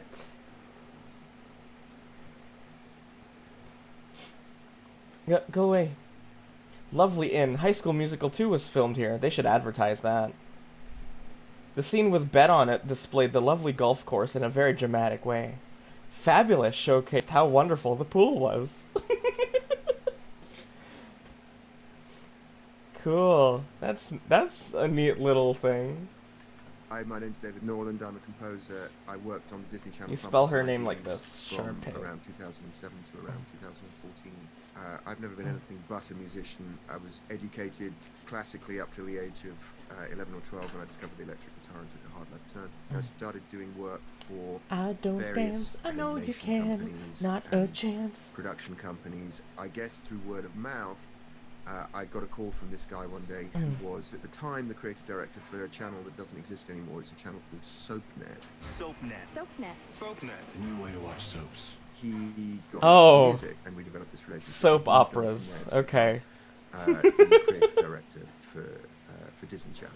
And when he went there in 2007, the very first thing he did SoapNet. was this big rebrand, and he hired me to do that, which was great. I'd made records for Disney artists before, and it was a time when pop music, Damn, the like in Cheetah its Girls. purest, sugariest form, was really having another heyday. And suddenly Disney was sort of dominating. I guess what I was trying to do was to channel what I'd done for them in pop records and what was happening pop-wise at the time into the bumpers, so that it was really consistent with everything that Disney was doing at that point. What goes into a composition like that? What are you trying to do psychologically when writing, and what do you want the effect of it to have? First of all, you have to ask the question, what is a bumper? Reminds me of when We've got Steven the Universe commercial break coming up, and whatever the break advertised is in Dove the soap and programming, bullying at we the do same want time. people to go, And bullying. I think you mean anti-bullying. Well, it's just a sense of ongoing I remember that. excitement that this is not the end, that there's more to come, and it's going to be even more exciting. The actual four-note mnemonic, the dun dun dun dun, predated me. I inherited that when I was brought on board. In a musical sense, I've got to have made something that rhythmically and Gotta melodically cleanse them. leads to the mnemonic as the logical culmination of it. I see. So with those four notes, did you compose all in the same key? Is it the same four notes, or is it the same steps? It's the same steps. It's the same intervals. So whether it's bum bum bum bum or bum bum bum bum, it's still, and so I composed in a lot of different keys. Y'all They're not antibacteria? exotic keys. They're the kinds of keys that you would find pop music written. Now we have shit like TikTok and kids shows don't matter anymore. Illustrate this. Yeah, you can go. It's really hard to get kids to watch Probably for shows, me, I would I automatically feel. think of that as Without Netflix. Right, so FGC. TV is 451. so But fucked. you could also do it the other way around. You could do bum bum bum bum, right, and do it 5-4-1, or you could do bum bum bum bum. So you could do an E dominant 7 to an F to a C, or you could do. I never saw Gravity Falls, no. I just had a crush on the red-haired chick. Old school and kind of musical. The basic Dichotomy of wanting to grow up as a child and wanting to be younger when you're old. I think that I'd probably Too real. moved it around a little bit some circumstances as well, and probably went bum bum bum bum, which is just rhythmically a slightly different way of voicing it. It's still the same intervals, but it says something ever so slightly different. Gravity Falls is cool. Well, it has a huge cult following. It probably is, yeah. But there's so much of it. My favorite. It was this wild, like,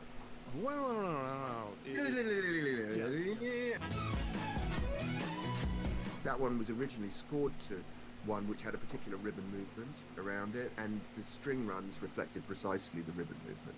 You were hired to do this. Do they say to you, hey, we're keeping this mnemonic, go nuts, but have it end with this? Actually, it would have been an informal conversation between me and Ron, the executive, and that conversation probably would have been, Cameron passing you know away. what the mnemonic is, don't Cameron. You? Yeah, just make sure, obviously. Ever watch horror? Rocky Horror? Rocky Horror Picture Show? I don't think so. No, I've never. I don't have memories of it. It's very unlikely that it would even have been considered that they would change the mnemonic. It's such a successful piece of branding. They don't hand you Cameron Boise. Notes. Boyce? I don't think. Did I pronounce that? Did, no. I think at a certain point with the Disney Junior one, which I had actually written, I think I did have to. I live in the state Gravity Falls takes place in Oregon. Oregon. But I never received that from the Disney Channel thing. It was all very much just. That was probably cool watching that as a kid living in Oregon, right? I don't know who originally came up with it. As to your quest to find out who was the originator of it, I mean, I'd be quite interested to know as well. Because in this sort of very narrow, even he doesn't know realm of making music, you have to figure that that's one of the more successful things of all time in that realm. I was obviously disappointed that David did not know who wrote the Disney Channel theme. But while I was researching the history of the eras of the channel, I stumbled across the strongest lead I've had yet. Everyone knows Wikipedia, but there are countless other online encyclopedias that are created by fans, and these often skew more niche and specific. While researching the different eras, I stumbled Why across do Americans the say Audiovisual niche? Identity Is it niche? Database. I always say niche. Bumper Wikipedia, and it is the most detailed source for Disney Channel idents that I've found. The people that contributed to this database left no stone unturned. They even go as far as to list the fonts that Disney Channel started using at this time. Wow. Not only that, but they also have What do you mean entire niche? section dedicated Niche to the just music means from like this era. small group. Like very small specific group. Niche, like this. He said niche, and I've heard people pronounce it niche. So like this. He found a niche Wikipedia sort of website which shows commercial bumpers. That's very niche. You say quiche? No, that's a type of breakfast food. Must be an East Coaster thing. Also have an entire section dedicated to the music from this era. They describe it as several drum beats which segue into a ska punk theme with electric Oh my guitars god, and someone chord wrote this section. shit. The last four notes of which Oh, thank you for the become drink. Disney Channel's signature jingle. And then you see this, composed by Tonal Sound and Elias Associates. I don't know how they know this. I don't know if it's right, but this is the most solid lead I've had yet. Alright, let's find Tonal Sound, Elias Associates. Here's Elias. Okay. Audio Identity. A pioneer in Like how Saint fulfills my audio femboy brand. pussy niche fantasy. Alright, they have a reel. Exactly. I'm very niche.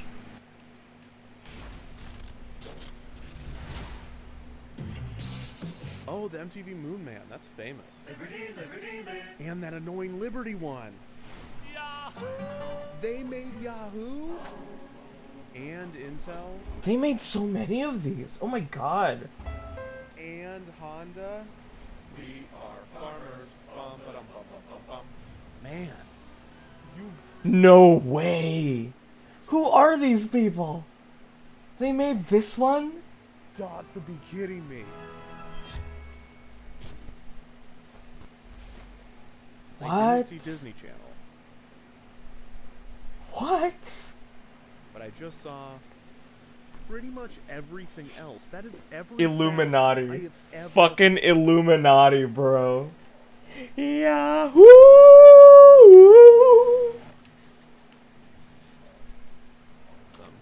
Elias Elias Music is known as the leader in sonic branding and for its ability to bring stories to life through the power of music. Mercedes. I need them to make me a sound. Musically inclined Illuminati. Insurance, Apple. They don't talk There is about probably a Disney. better than not chance that whoever wrote the Disney Channel theme worked for Elias. Elias just happens to be the most popular music company for jingles and sonic branding in the world. This company has to have at least 10, maybe 20 composers at a time, maybe 100 composers. Would you join the Illuminati Well, if it's not a good offered? sign. Well, that depends on what they do. And if I said no, I don't think they'd let me stay alive. Can we watch something else, or is the wheel forcing us to watch? No. I like this video, and I am interested. And if you don't want to watch this video, then you can just get out of here! Imagine they made Minecraft noises. Actually, Mojang was an indie company, so they made all of their sounds in-house, including, famously, the sounds for the Ghast was one of the developers' cats. Disney Channel jingle, and the first thing to come up with any sort of relevance is It's the stupid. audio I don't visual understand and anything of it. I think that says more about you than it says about the video. You know what I'm saying? What is Elias Who made the scary cave Again, sounds? first They relevant probably result, did the Audio too. Visual Identity Database, where we found the information in the first place.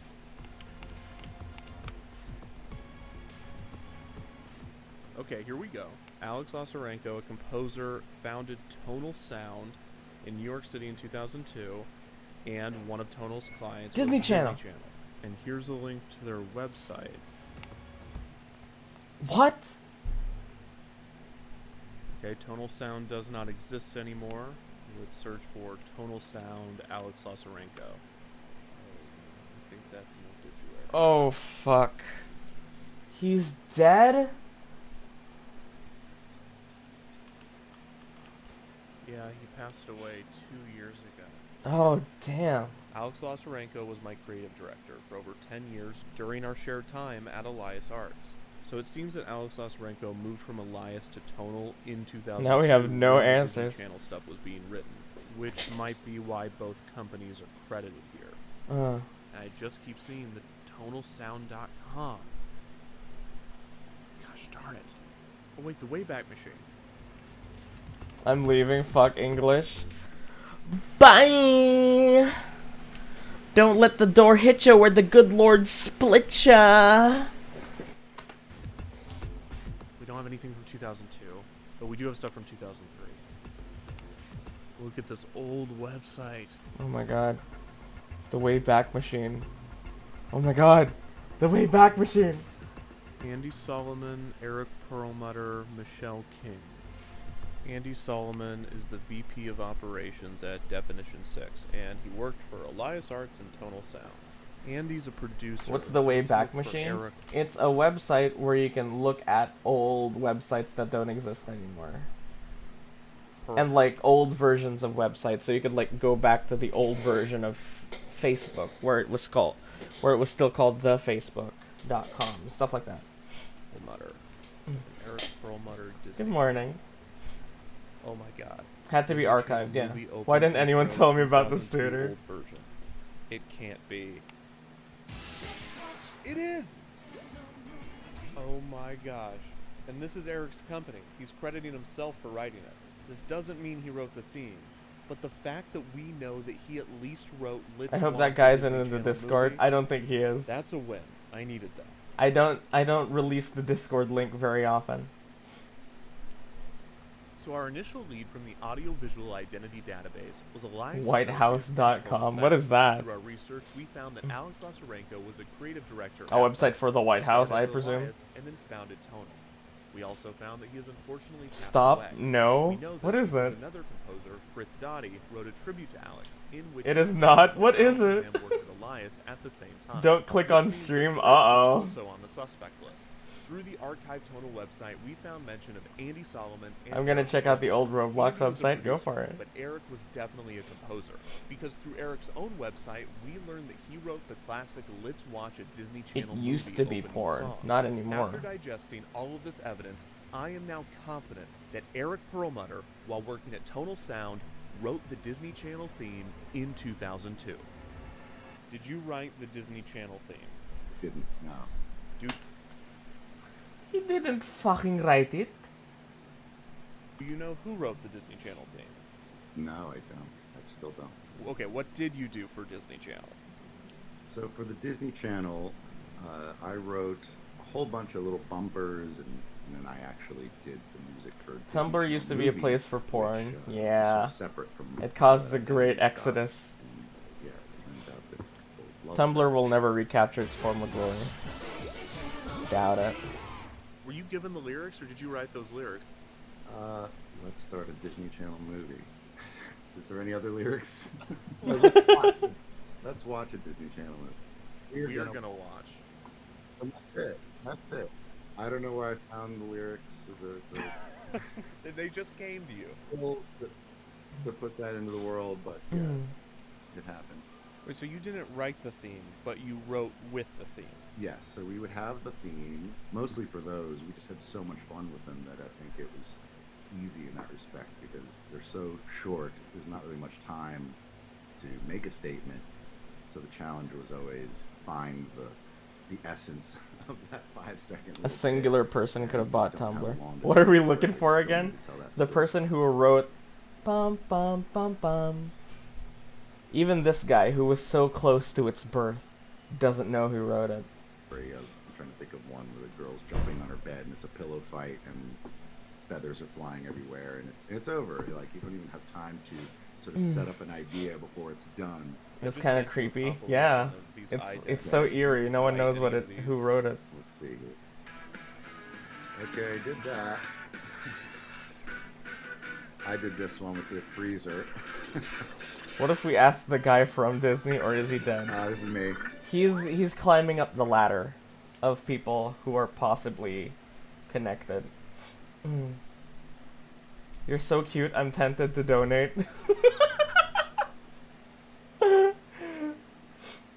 This man has a fancy house, an indoor balcony. That's a second floor, brother. That is a second floor indoor balcony. Do a quick wink. Did you write any of these? No, but he is rich. This is a big house. Yeah, I did this one too. Pillow fight. I'm back. I got bored. Huh. Where did your arrogance bring you? Right back to me. I did this one with the dog. How'd you get the dog to bark like that? That was me. Orf, orf, orf, orf. Wait, no, really? That was him. Yeah, oh yeah, that was. Oh my god. That wasn't a. I thought you just pitch corrected the dog. Nope, that was you. Barking. I think it's a misconception oftentimes with people who you're a composer and you think about a guy with a feathered pencil writing, sheet music out of his mind, but most of the time it's just somebody on a keyboard coming up and recording in real time as they're creating and putting it all together at the same time.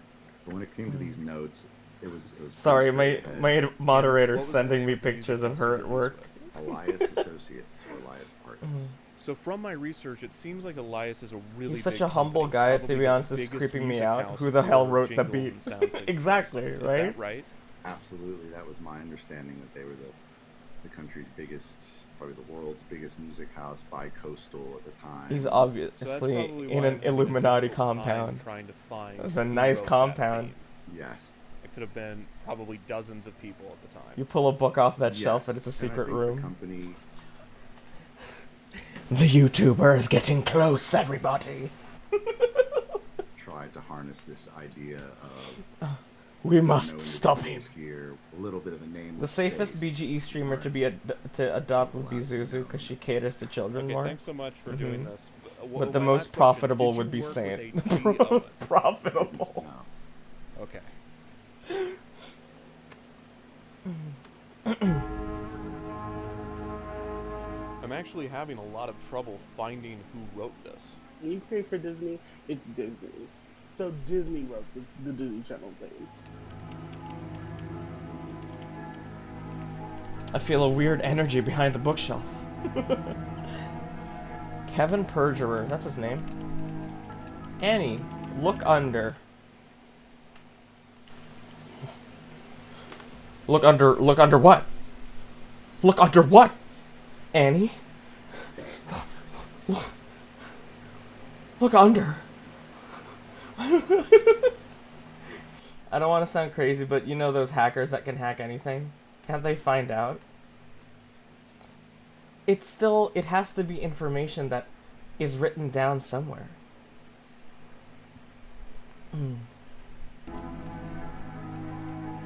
I was so close. Oh, okay. What are you... We don't understand, we're too stupid. Wait, I need to fart. Hell yeah. High School Musical.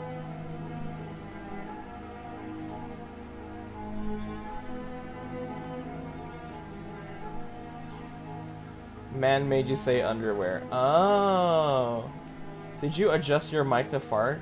I mute my mic every time I need to fart because that is premium content that I'm not gonna just give out.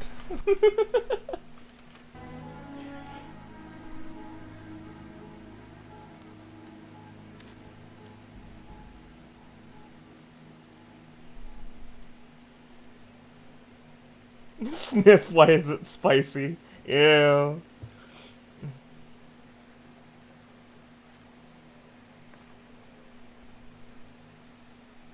But not burp, so don't we... Yeah, I burp a lot. Sorry, I burp a lot, everybody. When you gonna sell bathwater, though? We don't have baths here, I mean, rich people have bathtubs. We have showers here.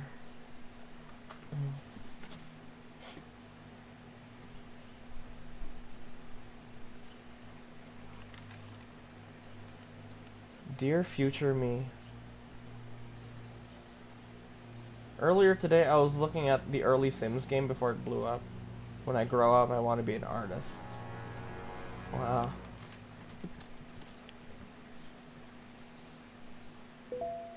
Oh? So I just got a response from Fritz Dottie. He also did not write the theme. An artist, dumbass. How much will it take to donate Saint shower water? Just asking for a friend. Well, I have to think about the jars. First, I need to get a bunch of jars, first of all. And then second, I need to ship them to you internationally. That's a lot of money, you know. Not to mention, I think I need a license to do that. I don't know. I don't know if you need a license to do that, but if it's a business, it needs to be taxed. So there's a lot of paperwork that goes through that. If you're reading this, I assume you still never had sex. It should be in a holy water container, so it's on brand. Holy water tax-free, so true. Oh, it would be Alex Osarenko. Unfortunately, it would be an honor to have your bath water. Sorry. It's been a few weeks now of no progress. Sorry. So I think it's time to admit that the trail has gone cold. I've reached out to as many relevant people as I can find, most of whom did not respond. And those that did told me that they did not write the theme and have no idea who did. There is one more thing I can try. A last resort. And that is releasing the video. I've always known this was my break. An interesting fact is that prostitution is illegal, but filming an adult film someone isn't. out there watching must know who wrote That's a this good theme, point. or know someone who knows. Well, I guess it's because porn professionals are professionals. They have standards, they have licenses, they have tests that they have to do. You know, it's a whole industry.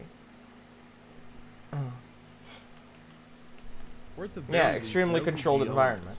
I know Porn it's anticlimactic, actors have to get but I'm out of STD options. tests every month. This is officially a cold case, which means there's only one thing left to do.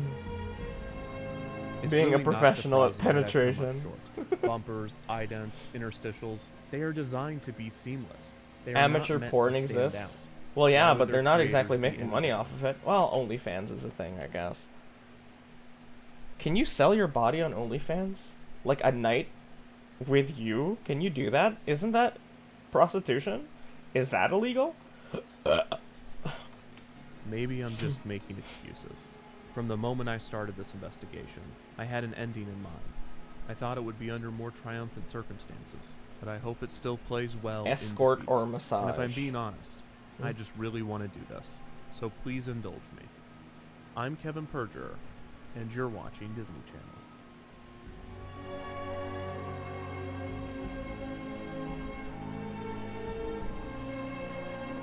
Oh my god. Huh. That doesn't look right. Okay, let's try this again. Dang it. No, that's Zoo Pals. Okay, I feel bad for making A bunch fun of those people kids on earlier. Tinder are I actually also escorts. cannot That's draw the scary. logo. Yes, it's funny to see how off they were, but they look tired and confused in those outtakes. I can't That believe Disney redeem would even exists? release Yeah, it's a new one. Added yesterday. Someone bought someone's first time for like 10k. In feudal Japan, that used to be quite a common practice. those. Oh my god. I know how to find the composer. It was called Mizuage.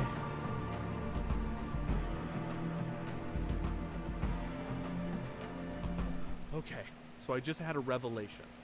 Who released the footage of the kids doing the wand IDs?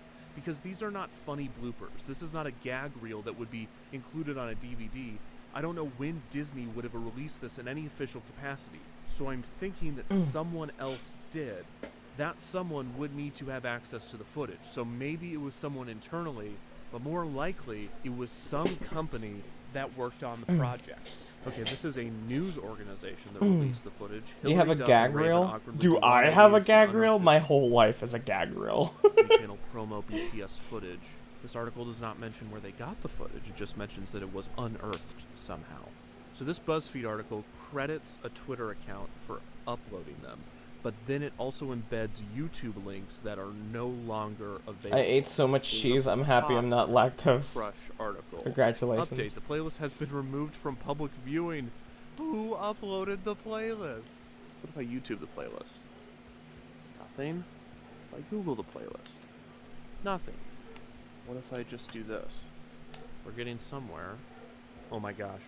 Last month, Atlanta Edit Boutique Guillotine Post released some exclusive throwback videos on YouTube from some Guillotine post-production Post. work they did on the iconic Disney Channel wand IDs in 2002.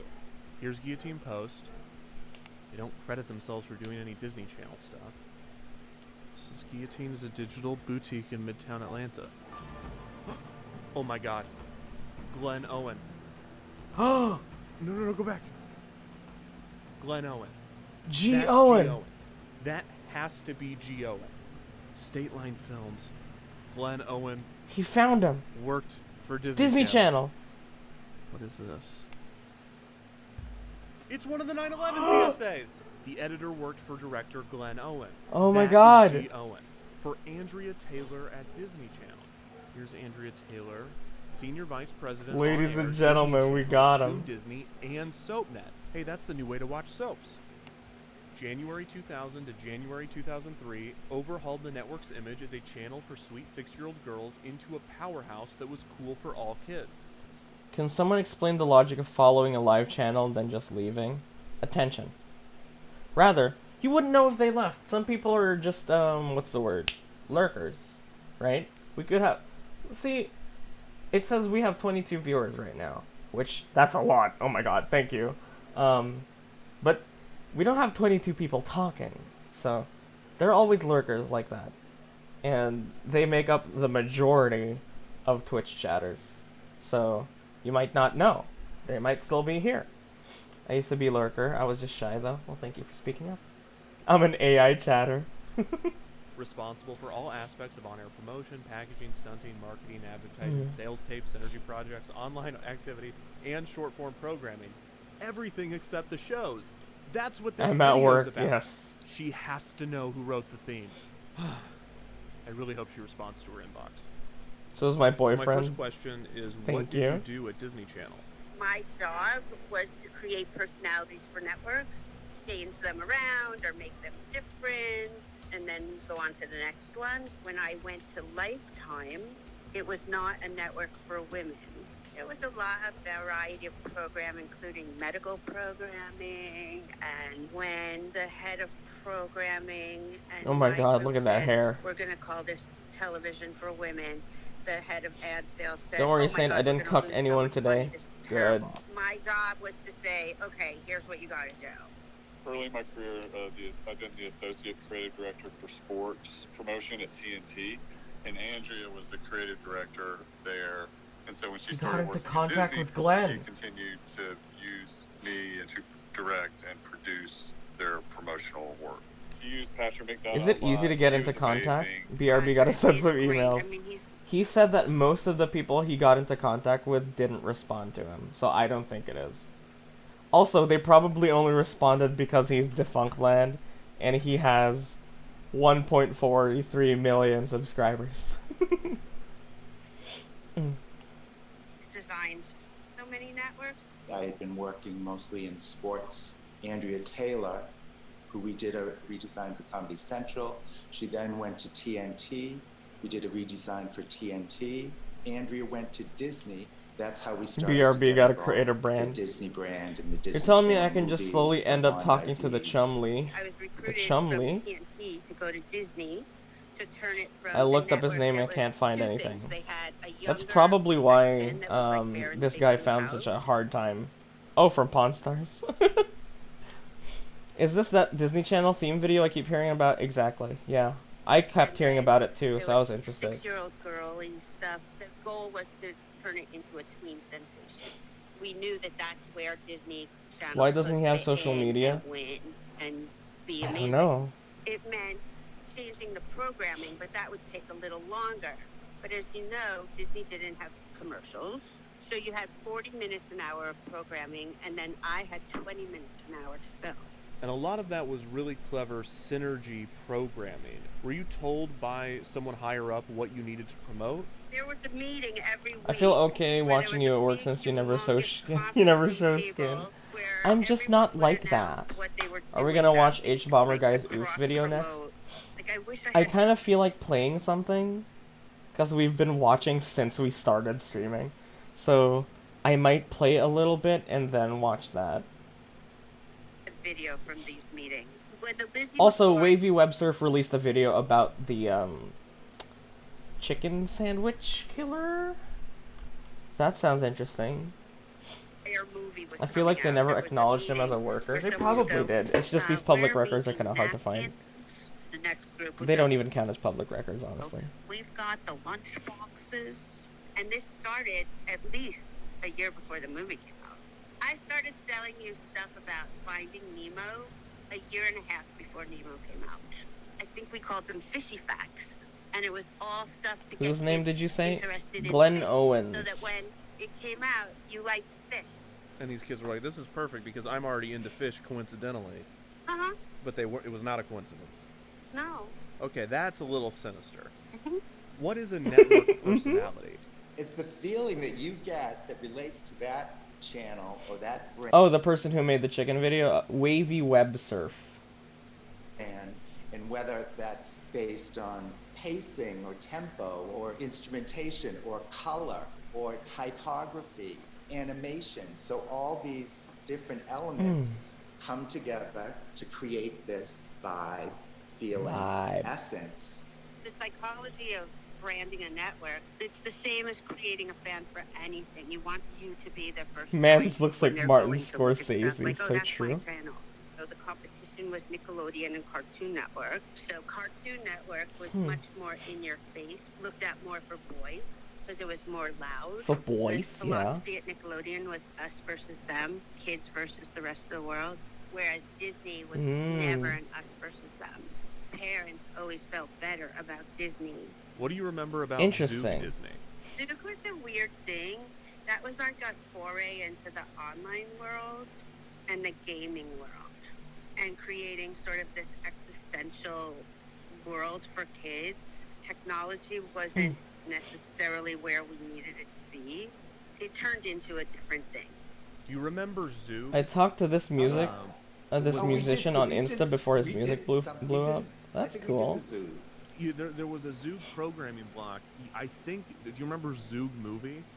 Like, Yeah, I think Look at how excited he is talking about his work. I love to see that yes, shit. you did, because it's the same kids jumping on that trampoline. Exactly. Look at him. He's so excited. I think Disney Channel. I feel like no one's talked to him about this in so long. And then finally someone shows intense interest in his old work. And he's like, oh my god, finally, I get to talk about it. I love that. And then all of a sudden, I don't know, I don't know, Andrew probably called and said, all right, they want me to do this Zoo movie, but it should be just like this. Yeah, I forgot all about.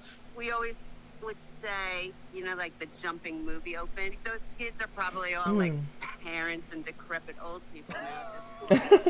We worked on what we called the promises. I'm trying to remember what they were. Like one was express yourself. But when I was growing up, we had magazines that told you what these stars loved, which, you know, I'm sure somebody else wrote. And I thought that was great. Let's do that for now. I had them talk about their own personal lives so that kids would feel comfortable and feel like they could relate to the people. How have your on the debut channel. goals coming It along? looked like these kids all lived in the same house and they all knew each other, or they all like did things together. Yes. Believe me, none of these kids lived together. None of these kids did anything. Like a few of them did. Maybe stuff like together, 3 or but 4 not of that them many. The only have been times fulfilled, they ever I really think. got together was when I said, okay, there's going to be. I a always you're all wanted to gonna be a here, Disney you're Channel all gonna kid. do this, and here's what I you're was the same age as Sky Jackson when she was on Lizzie Disney. McGuire. They didn't Oh. watch Tom Cruise and think he was amazing. They did think that she was more of a big thing to them. So the fact that they could What was the get list an again? insight into what all these stars felt about their mother or their brother was a bigger Let me deal. find that it. was their only path to that info. And the weirdest thing that happened was, then they became the most famous people in the world. Was that weird to see? Were you like, whoops? I know, it's pretty funny. What was the vibe? I mean, Cut out. This right here. So, I feel like here, achieve double-digit Twitter notifications, did that. Make my parents stop worrying, the fundraiser did that. Yeah, that's it. That's the only one. Those are the only ones, rather. Heard of the Feet Pick Nickelodeon thing? Feet Pick, Feet Vids. Yeah, there's so many Feet Vids. Who do you look up to? You're at 20 viewers right now. Average. 20 average. That means 20 people who show up all the time. Who do you look up to? Abigail Dovely. I mean, Iron Mouse, obviously. I think that's it. I mean, I probably have other people, but I'm not remembering them right now. It was Poppy. You know what's Like, what weird? was it? All What- Disney could you Channel describe stars it? never seem to age. Disney They Channel? look 15 when they're Fun. 26. Fun. True. And kind of magic. I mean, it makes me think about what the scenario of the the kids in the cafeteria line. You really set yourself up Grays there. And neutrals and drab to like. In comes the Disney logo, and it's glitter and candy and pink and delicious and syrupy. They were just these fun, funny little stories that were. Have you seen the H Bomber guy video? No. Complicated. Not yet. And I time-consuming might, if to we have enough produce. time, if I play, I feel like I want to play Fortnite. Just a little bit, just a couple rounds. Because I feel like doing something. If we still have time, we'll watch that. Elio Hensley and I had come up with the wand idea because we love. Ooh, they came up Tinkerbell. with the wand. The wand thing came during lunch or something, like because we had the Disney Channel logo So Who's the that's patron where the saint of wand VTubers? came from. It was very hard for the Kiryu Koko, I think. Well, you could argue that it was the first one. He's an eye. But Kiryu Koko, I think, changed the game for most VTubers, especially HoloLive. She fucking... When they say we stand on the shoulders of giants, she is one of those giants. You look like a HoloLive character already? I think the HoloLive girls would love you. Yeah, that is high praise. That's quite high praise, actually. HoloLive really needs to upgrade their tech, like... You mean K-san? No, I mean Kiryu Koko! But HoloLive needs to really upgrade their tech. There are there are indie VTubers with fucking insane models, insane technology, and HoloLive for some reason doesn't want to capitalize on that. They don't want to be on the forefront. They're resting on their laurels. I thoroughly believe they're resting on their laurels right now. All they need to do is pump out more girls every few years. stars to understand what the hell we were doing. Because remember, they were literally holding a stick. Some were way, Maybe way they off. want You'd to have stick to do being it again, simple and and then I would cute. always say, okay, one more. Well, July, we do even 10 then, more. I feel like they need to upgrade. Ooh, none of that. They got tired of It's the like past, I'm sure. It's another annoying thing we're having to they do need on to their be day more off. polished. Were They're the the top Wand VTuber shot company in the around world. The same production of some of the Express Yourself. It would be like a Lazy Susan. You know, we would do the interview, then we'd have different B-roll sets. We'd have like that B-roll set where we'd have the strands of different colored plastic. So we would bounce them around and get B-roll on these different sets. Interesting. And that would be one of the stops. They pump them out each through their generation. little, Each gen comes with cooler models. Okay, so all these That's true. iconic, classic, recognizable things. But I for mean, like, generation- I mean, the polish of each model. They need more polish, right? Better tracking, better. I mean, fucking. I think I have more range of motion than a lot of them. That should not be the case, obviously, right? of children were in the same room. Correct. Not only were they shot at the same time or the same production, they were probably shot within 30 minutes of each other. 100%. So the big question I've been asking throughout all of this research, and the question that I really hope you have an answer to, is who wrote the Disney Channel theme, that 4-note mnemonic that started appearing when you were redesigning the channel? Do you have any idea who could have written that? I worked with a guy, Alex Lazarenko, who is not alive anymore. He worked at a company called Tonal. He created that sound. But I had worked It was with him Alex. for a long time. Like, I'd worked with him at TNT. I'd worked with him at Comedy Central. So that 4-note mnemonic, that was definitely Alex Lazarenko. Yeah, it was Alex. Remember anything from the production when he was writing the theme? You know, he probably did it in like a day or two. You know, it's like he just Oh my things God. came to him. He's amazing. I mean, he probably wouldn't have said he wrote it in a day. He probably would have said, "Oh, I struggled over it for months." Do you know anyone else that would have known Alex or that would have been around for the production of these tracks specifically? You know what? I could probably get you to the producer.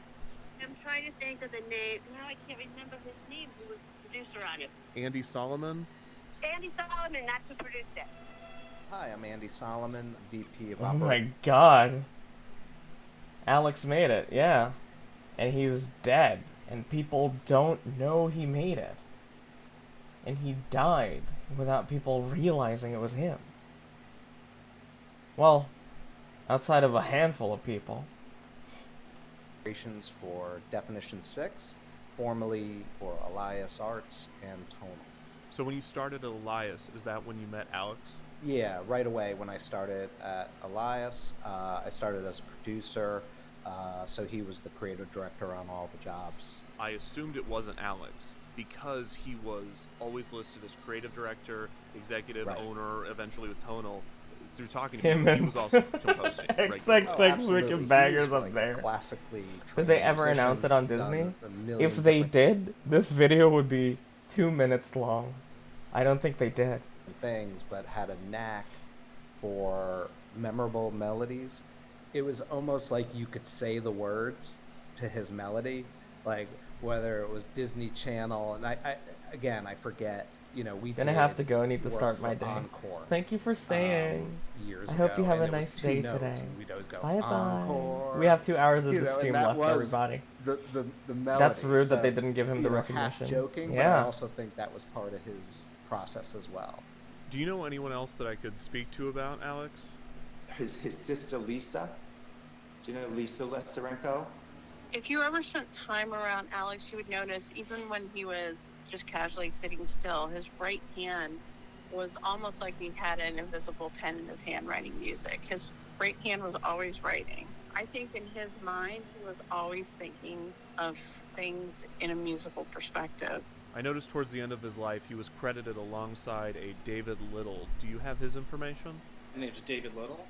I worked at Tonal for, I would estimate, 12 years. Have you seen the I continue to details work on the now after Pokemon that. launch? I've never seen anybody 10 million that can copies. do My something God. as complex, almost seems like effort. If we missed this by 30 You more just turn years, around we and wouldn't just, have like, been able knock to out talk like to a these amazing people. piece. Like, all right. Yeah, you're What's right. next? He's an amazing musician, and he was also in this business world, in the music for television and film and stuff. He was like fast. He could literally write music in a couple hours and be done with it. I mean, it really came to him super fast. The thing that I'm struggling with most right now is lack of photos of Alex. I found only one. Do you have any? Do you know of any? You know, I knew him for probably about close to 20 years or whatever, and I had He made it just in time to talk to these people. He was one of Yeah. those guys who was like, if a camera came out, he was like... Alex died 2 years ago. Andrea Taylor told me that the theme was written by Alex Lazarenko. How not surprised am I about that? Oh, thank you for the follow, Camille. It's nice to meet you. It's a pretty name. A genius composer and a good friend. He's no longer with us, but he was really the sort of ringleader of all of our composers at Elias. It's tough when you have a Oh. boss who's a genius and who's just an absolute music prodigy, and you're just a dumb rock bass player trying to, live in the same, breathe the same air as him. As a young person, it was incredibly intimidating, but hugely inspiring, and he was a great leader and boss as well. He was wonderful. Alex is alive behind the So bookshelf. talented, so incredibly talented that it just was like nothing to him. He could, in being in his presence, especially while he was working. I can remember. I'm gonna get a little. I feel like I'm getting a little emotional right now, but those sessions where you would just show up at his studio and Alex would sit at the piano and just kind of. People they really like this I mean, we guy. conducted orchestras to do things, and it was just amazing to watch him work. And then for this, here he is doing pop music, like the same head.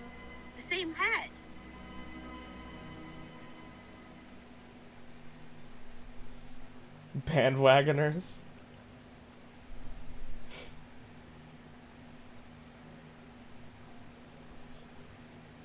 They should give him credit though. Yeah, everybody is clueless. I think that's what Kevin did with this video. I love what I do. I get to make videos for a living on subjects that I'm passionate about, that people watch. I am so lucky, and I am eternally grateful for every second that I am able to do this. But I'd be lying if there wasn't a small part of me that hates that this is called a video and not a documentary or a film, and that I am referred to as a YouTuber or a content creator and not a filmmaker or a documentarian or an artist. Because the truth is that I could do this, make videos on this platform every day until I die, and I would be happy every day. That small part of me, that selfish, arrogant, pretentious, miserable part of me, would not be happy if that were my legacy when I'm gone. Because living my dream looks a lot different than I imagined as a kid, or even 10 years ago. I didn't know Alex Lazarenko. And unfortunately, I never will. I made this video 2 years too late, and I missed my chance to interview him. I can't ask him what it was like composing for commercials and networks. I can't ask him how he came up with the Disney Channel theme. But I think the first question that I would ask would be, are you okay with this? Do you even want to be credited with writing this theme? Because this was his most popular work. He composed for other networks and shows and commercials and films, some of which some people may recognize. But nothing comes close to these 4 notes. How could you compete with something that has been playing non-stop for millions of people for 20 years? And according to everyone I've spoken with, he probably wrote it in a day. And he might not have thought about it again after that. It was just another job. Alex is well remembered by his friends and family and coworkers, but on a broader public and cultural scale, he does not have a well-defined legacy. There's the tribute that Fritz Dottie wrote, the IMDb page, the archived website, and one single photo.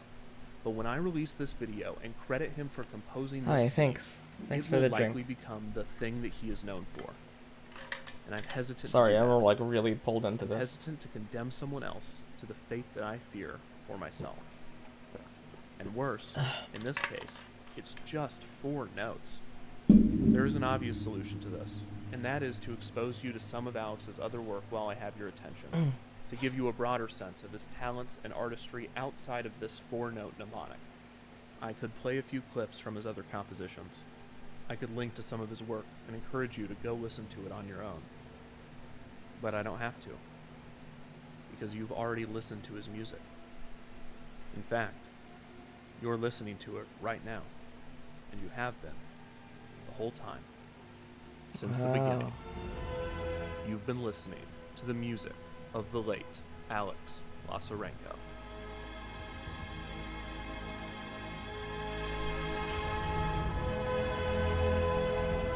Oh. No wonder the music was ass, bruh. So toxic.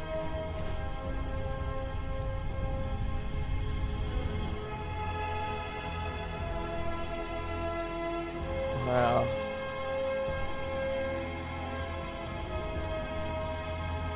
And it was all different music, wasn't it?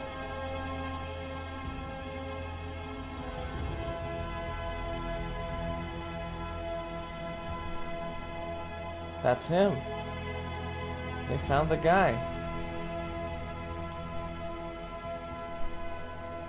Do you ever think about your legacy as an artist at all? I have lots of thoughts on this subject. You know, I asked my wife. There's a gentleman who's got in touch with me who's interested in the Disney work that I did, and is that what I would like to go on the record speaking about? You know, when I have these other parts of my work and all of this kind.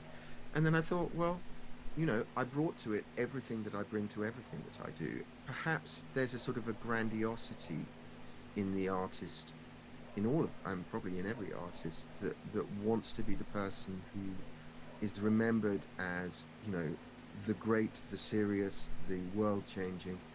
Maybe humility is accepting that we're not going to be in charge of how we're seen by posterity, and actually it doesn't matter, and that the work will speak for itself. Aliens coming from outer space without our preconceptions of what makes great art, or what our preconceptions of what our best work is, may have a completely different idea of what's valuable in terms of, you know, human creativity.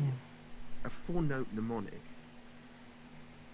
that, in its beautiful, minimal simplicity, completely encaptures an entire world of feeling and associations for millions of people across generations and around the world. I think that's a pretty outstanding legacy. Fuck. Thank you. Thanks for subscribing. Bro thinks he's Einstein. Well, I mean, it's a pretty big deal. Am I crying? It's just I can really relate to this, okay? I'm a creative too. I woke up toxic today, clearly. Understanding the big picture of a lot of things. So when he wrote the music, I think he knew I in can his just mind really, that something I can just really relate. as simple The guy who peed in a jar. Will I be happy if that's my legacy? that 4-note mnemonic could have a shelf life of 20 years. I really do.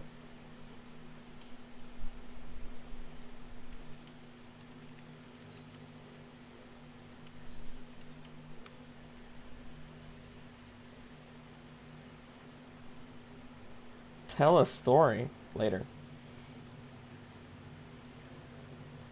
Oh. An interview.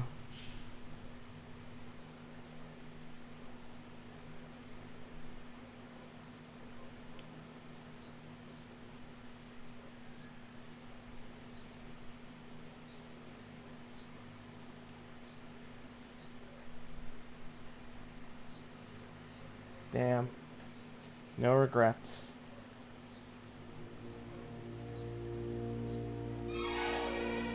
I have always been fascinated with programming breaks, bumpers, network identifications, and interstitial programming. Their existence is so practical, often necessary, and yet there is so much creativity and artistry put into them. It's confounding.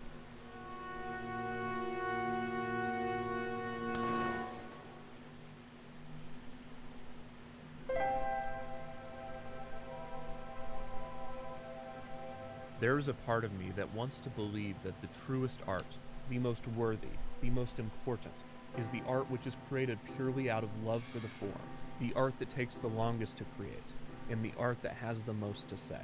That the music played in concert halls must be better than the music written for commercials. That the films that play in theaters must be more important than those uploaded to the internet. That the programming must have more merit than the programming breaks. But I've never fully believed this. In truth, I am more drawn to the unsung artists, those whose work often goes overlooked. Whenever I have the opportunity to speak to these people, there is no shortage of passion, intent, or pride in what they do. It doesn't matter if it was just a job, or if they completed it in a day. It doesn't matter what platform it ended up on, or what they are referred to as. These are artists. They brought everything they had to whatever they were doing, and it showed. Oh my god, White Void. He's gonna do it. Where's your fucking glow stick, Kevin? Oh my god.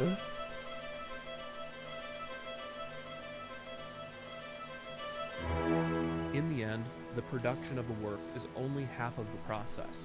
And maybe all that matters is that someone, somewhere, got something from whatever you created. And in the case of the Disney Channel mnemonic, that is indisputable. In the minds of thousands, if not millions of people, this music evokes feelings and memories, often long lost. This sound has the ability to bring back anything from the feel of carpet to the color of walls. It could return one's mind to a happy childhood, or represent a safe reprieve from a difficult one. It could be a symbol of a relationship with a sibling, or a parent, or a friend. You ever see those videos of what the kids actually drew? Yeah, yeah. All from a sound. Any one of us, artist or otherwise, would be fortunate. Disney got rid of the wand thing. Apparently they brought it back. For a single note. So what a monumental achievement it is to be remembered for 4.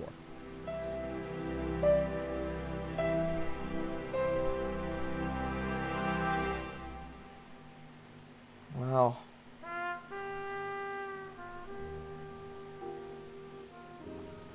That was fantastic. That was fantastic. I love that. A Grammy? An Oscar. Grammys are for music.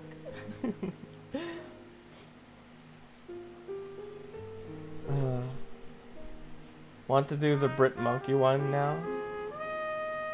Later, I kind of want to play something. It's just, okay. Give me 1 second, alright? Let me put my bowl outside.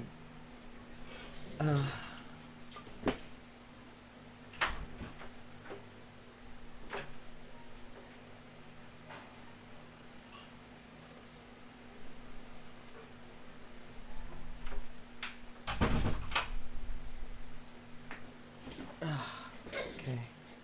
So just that video, especially the last bit, really resonated.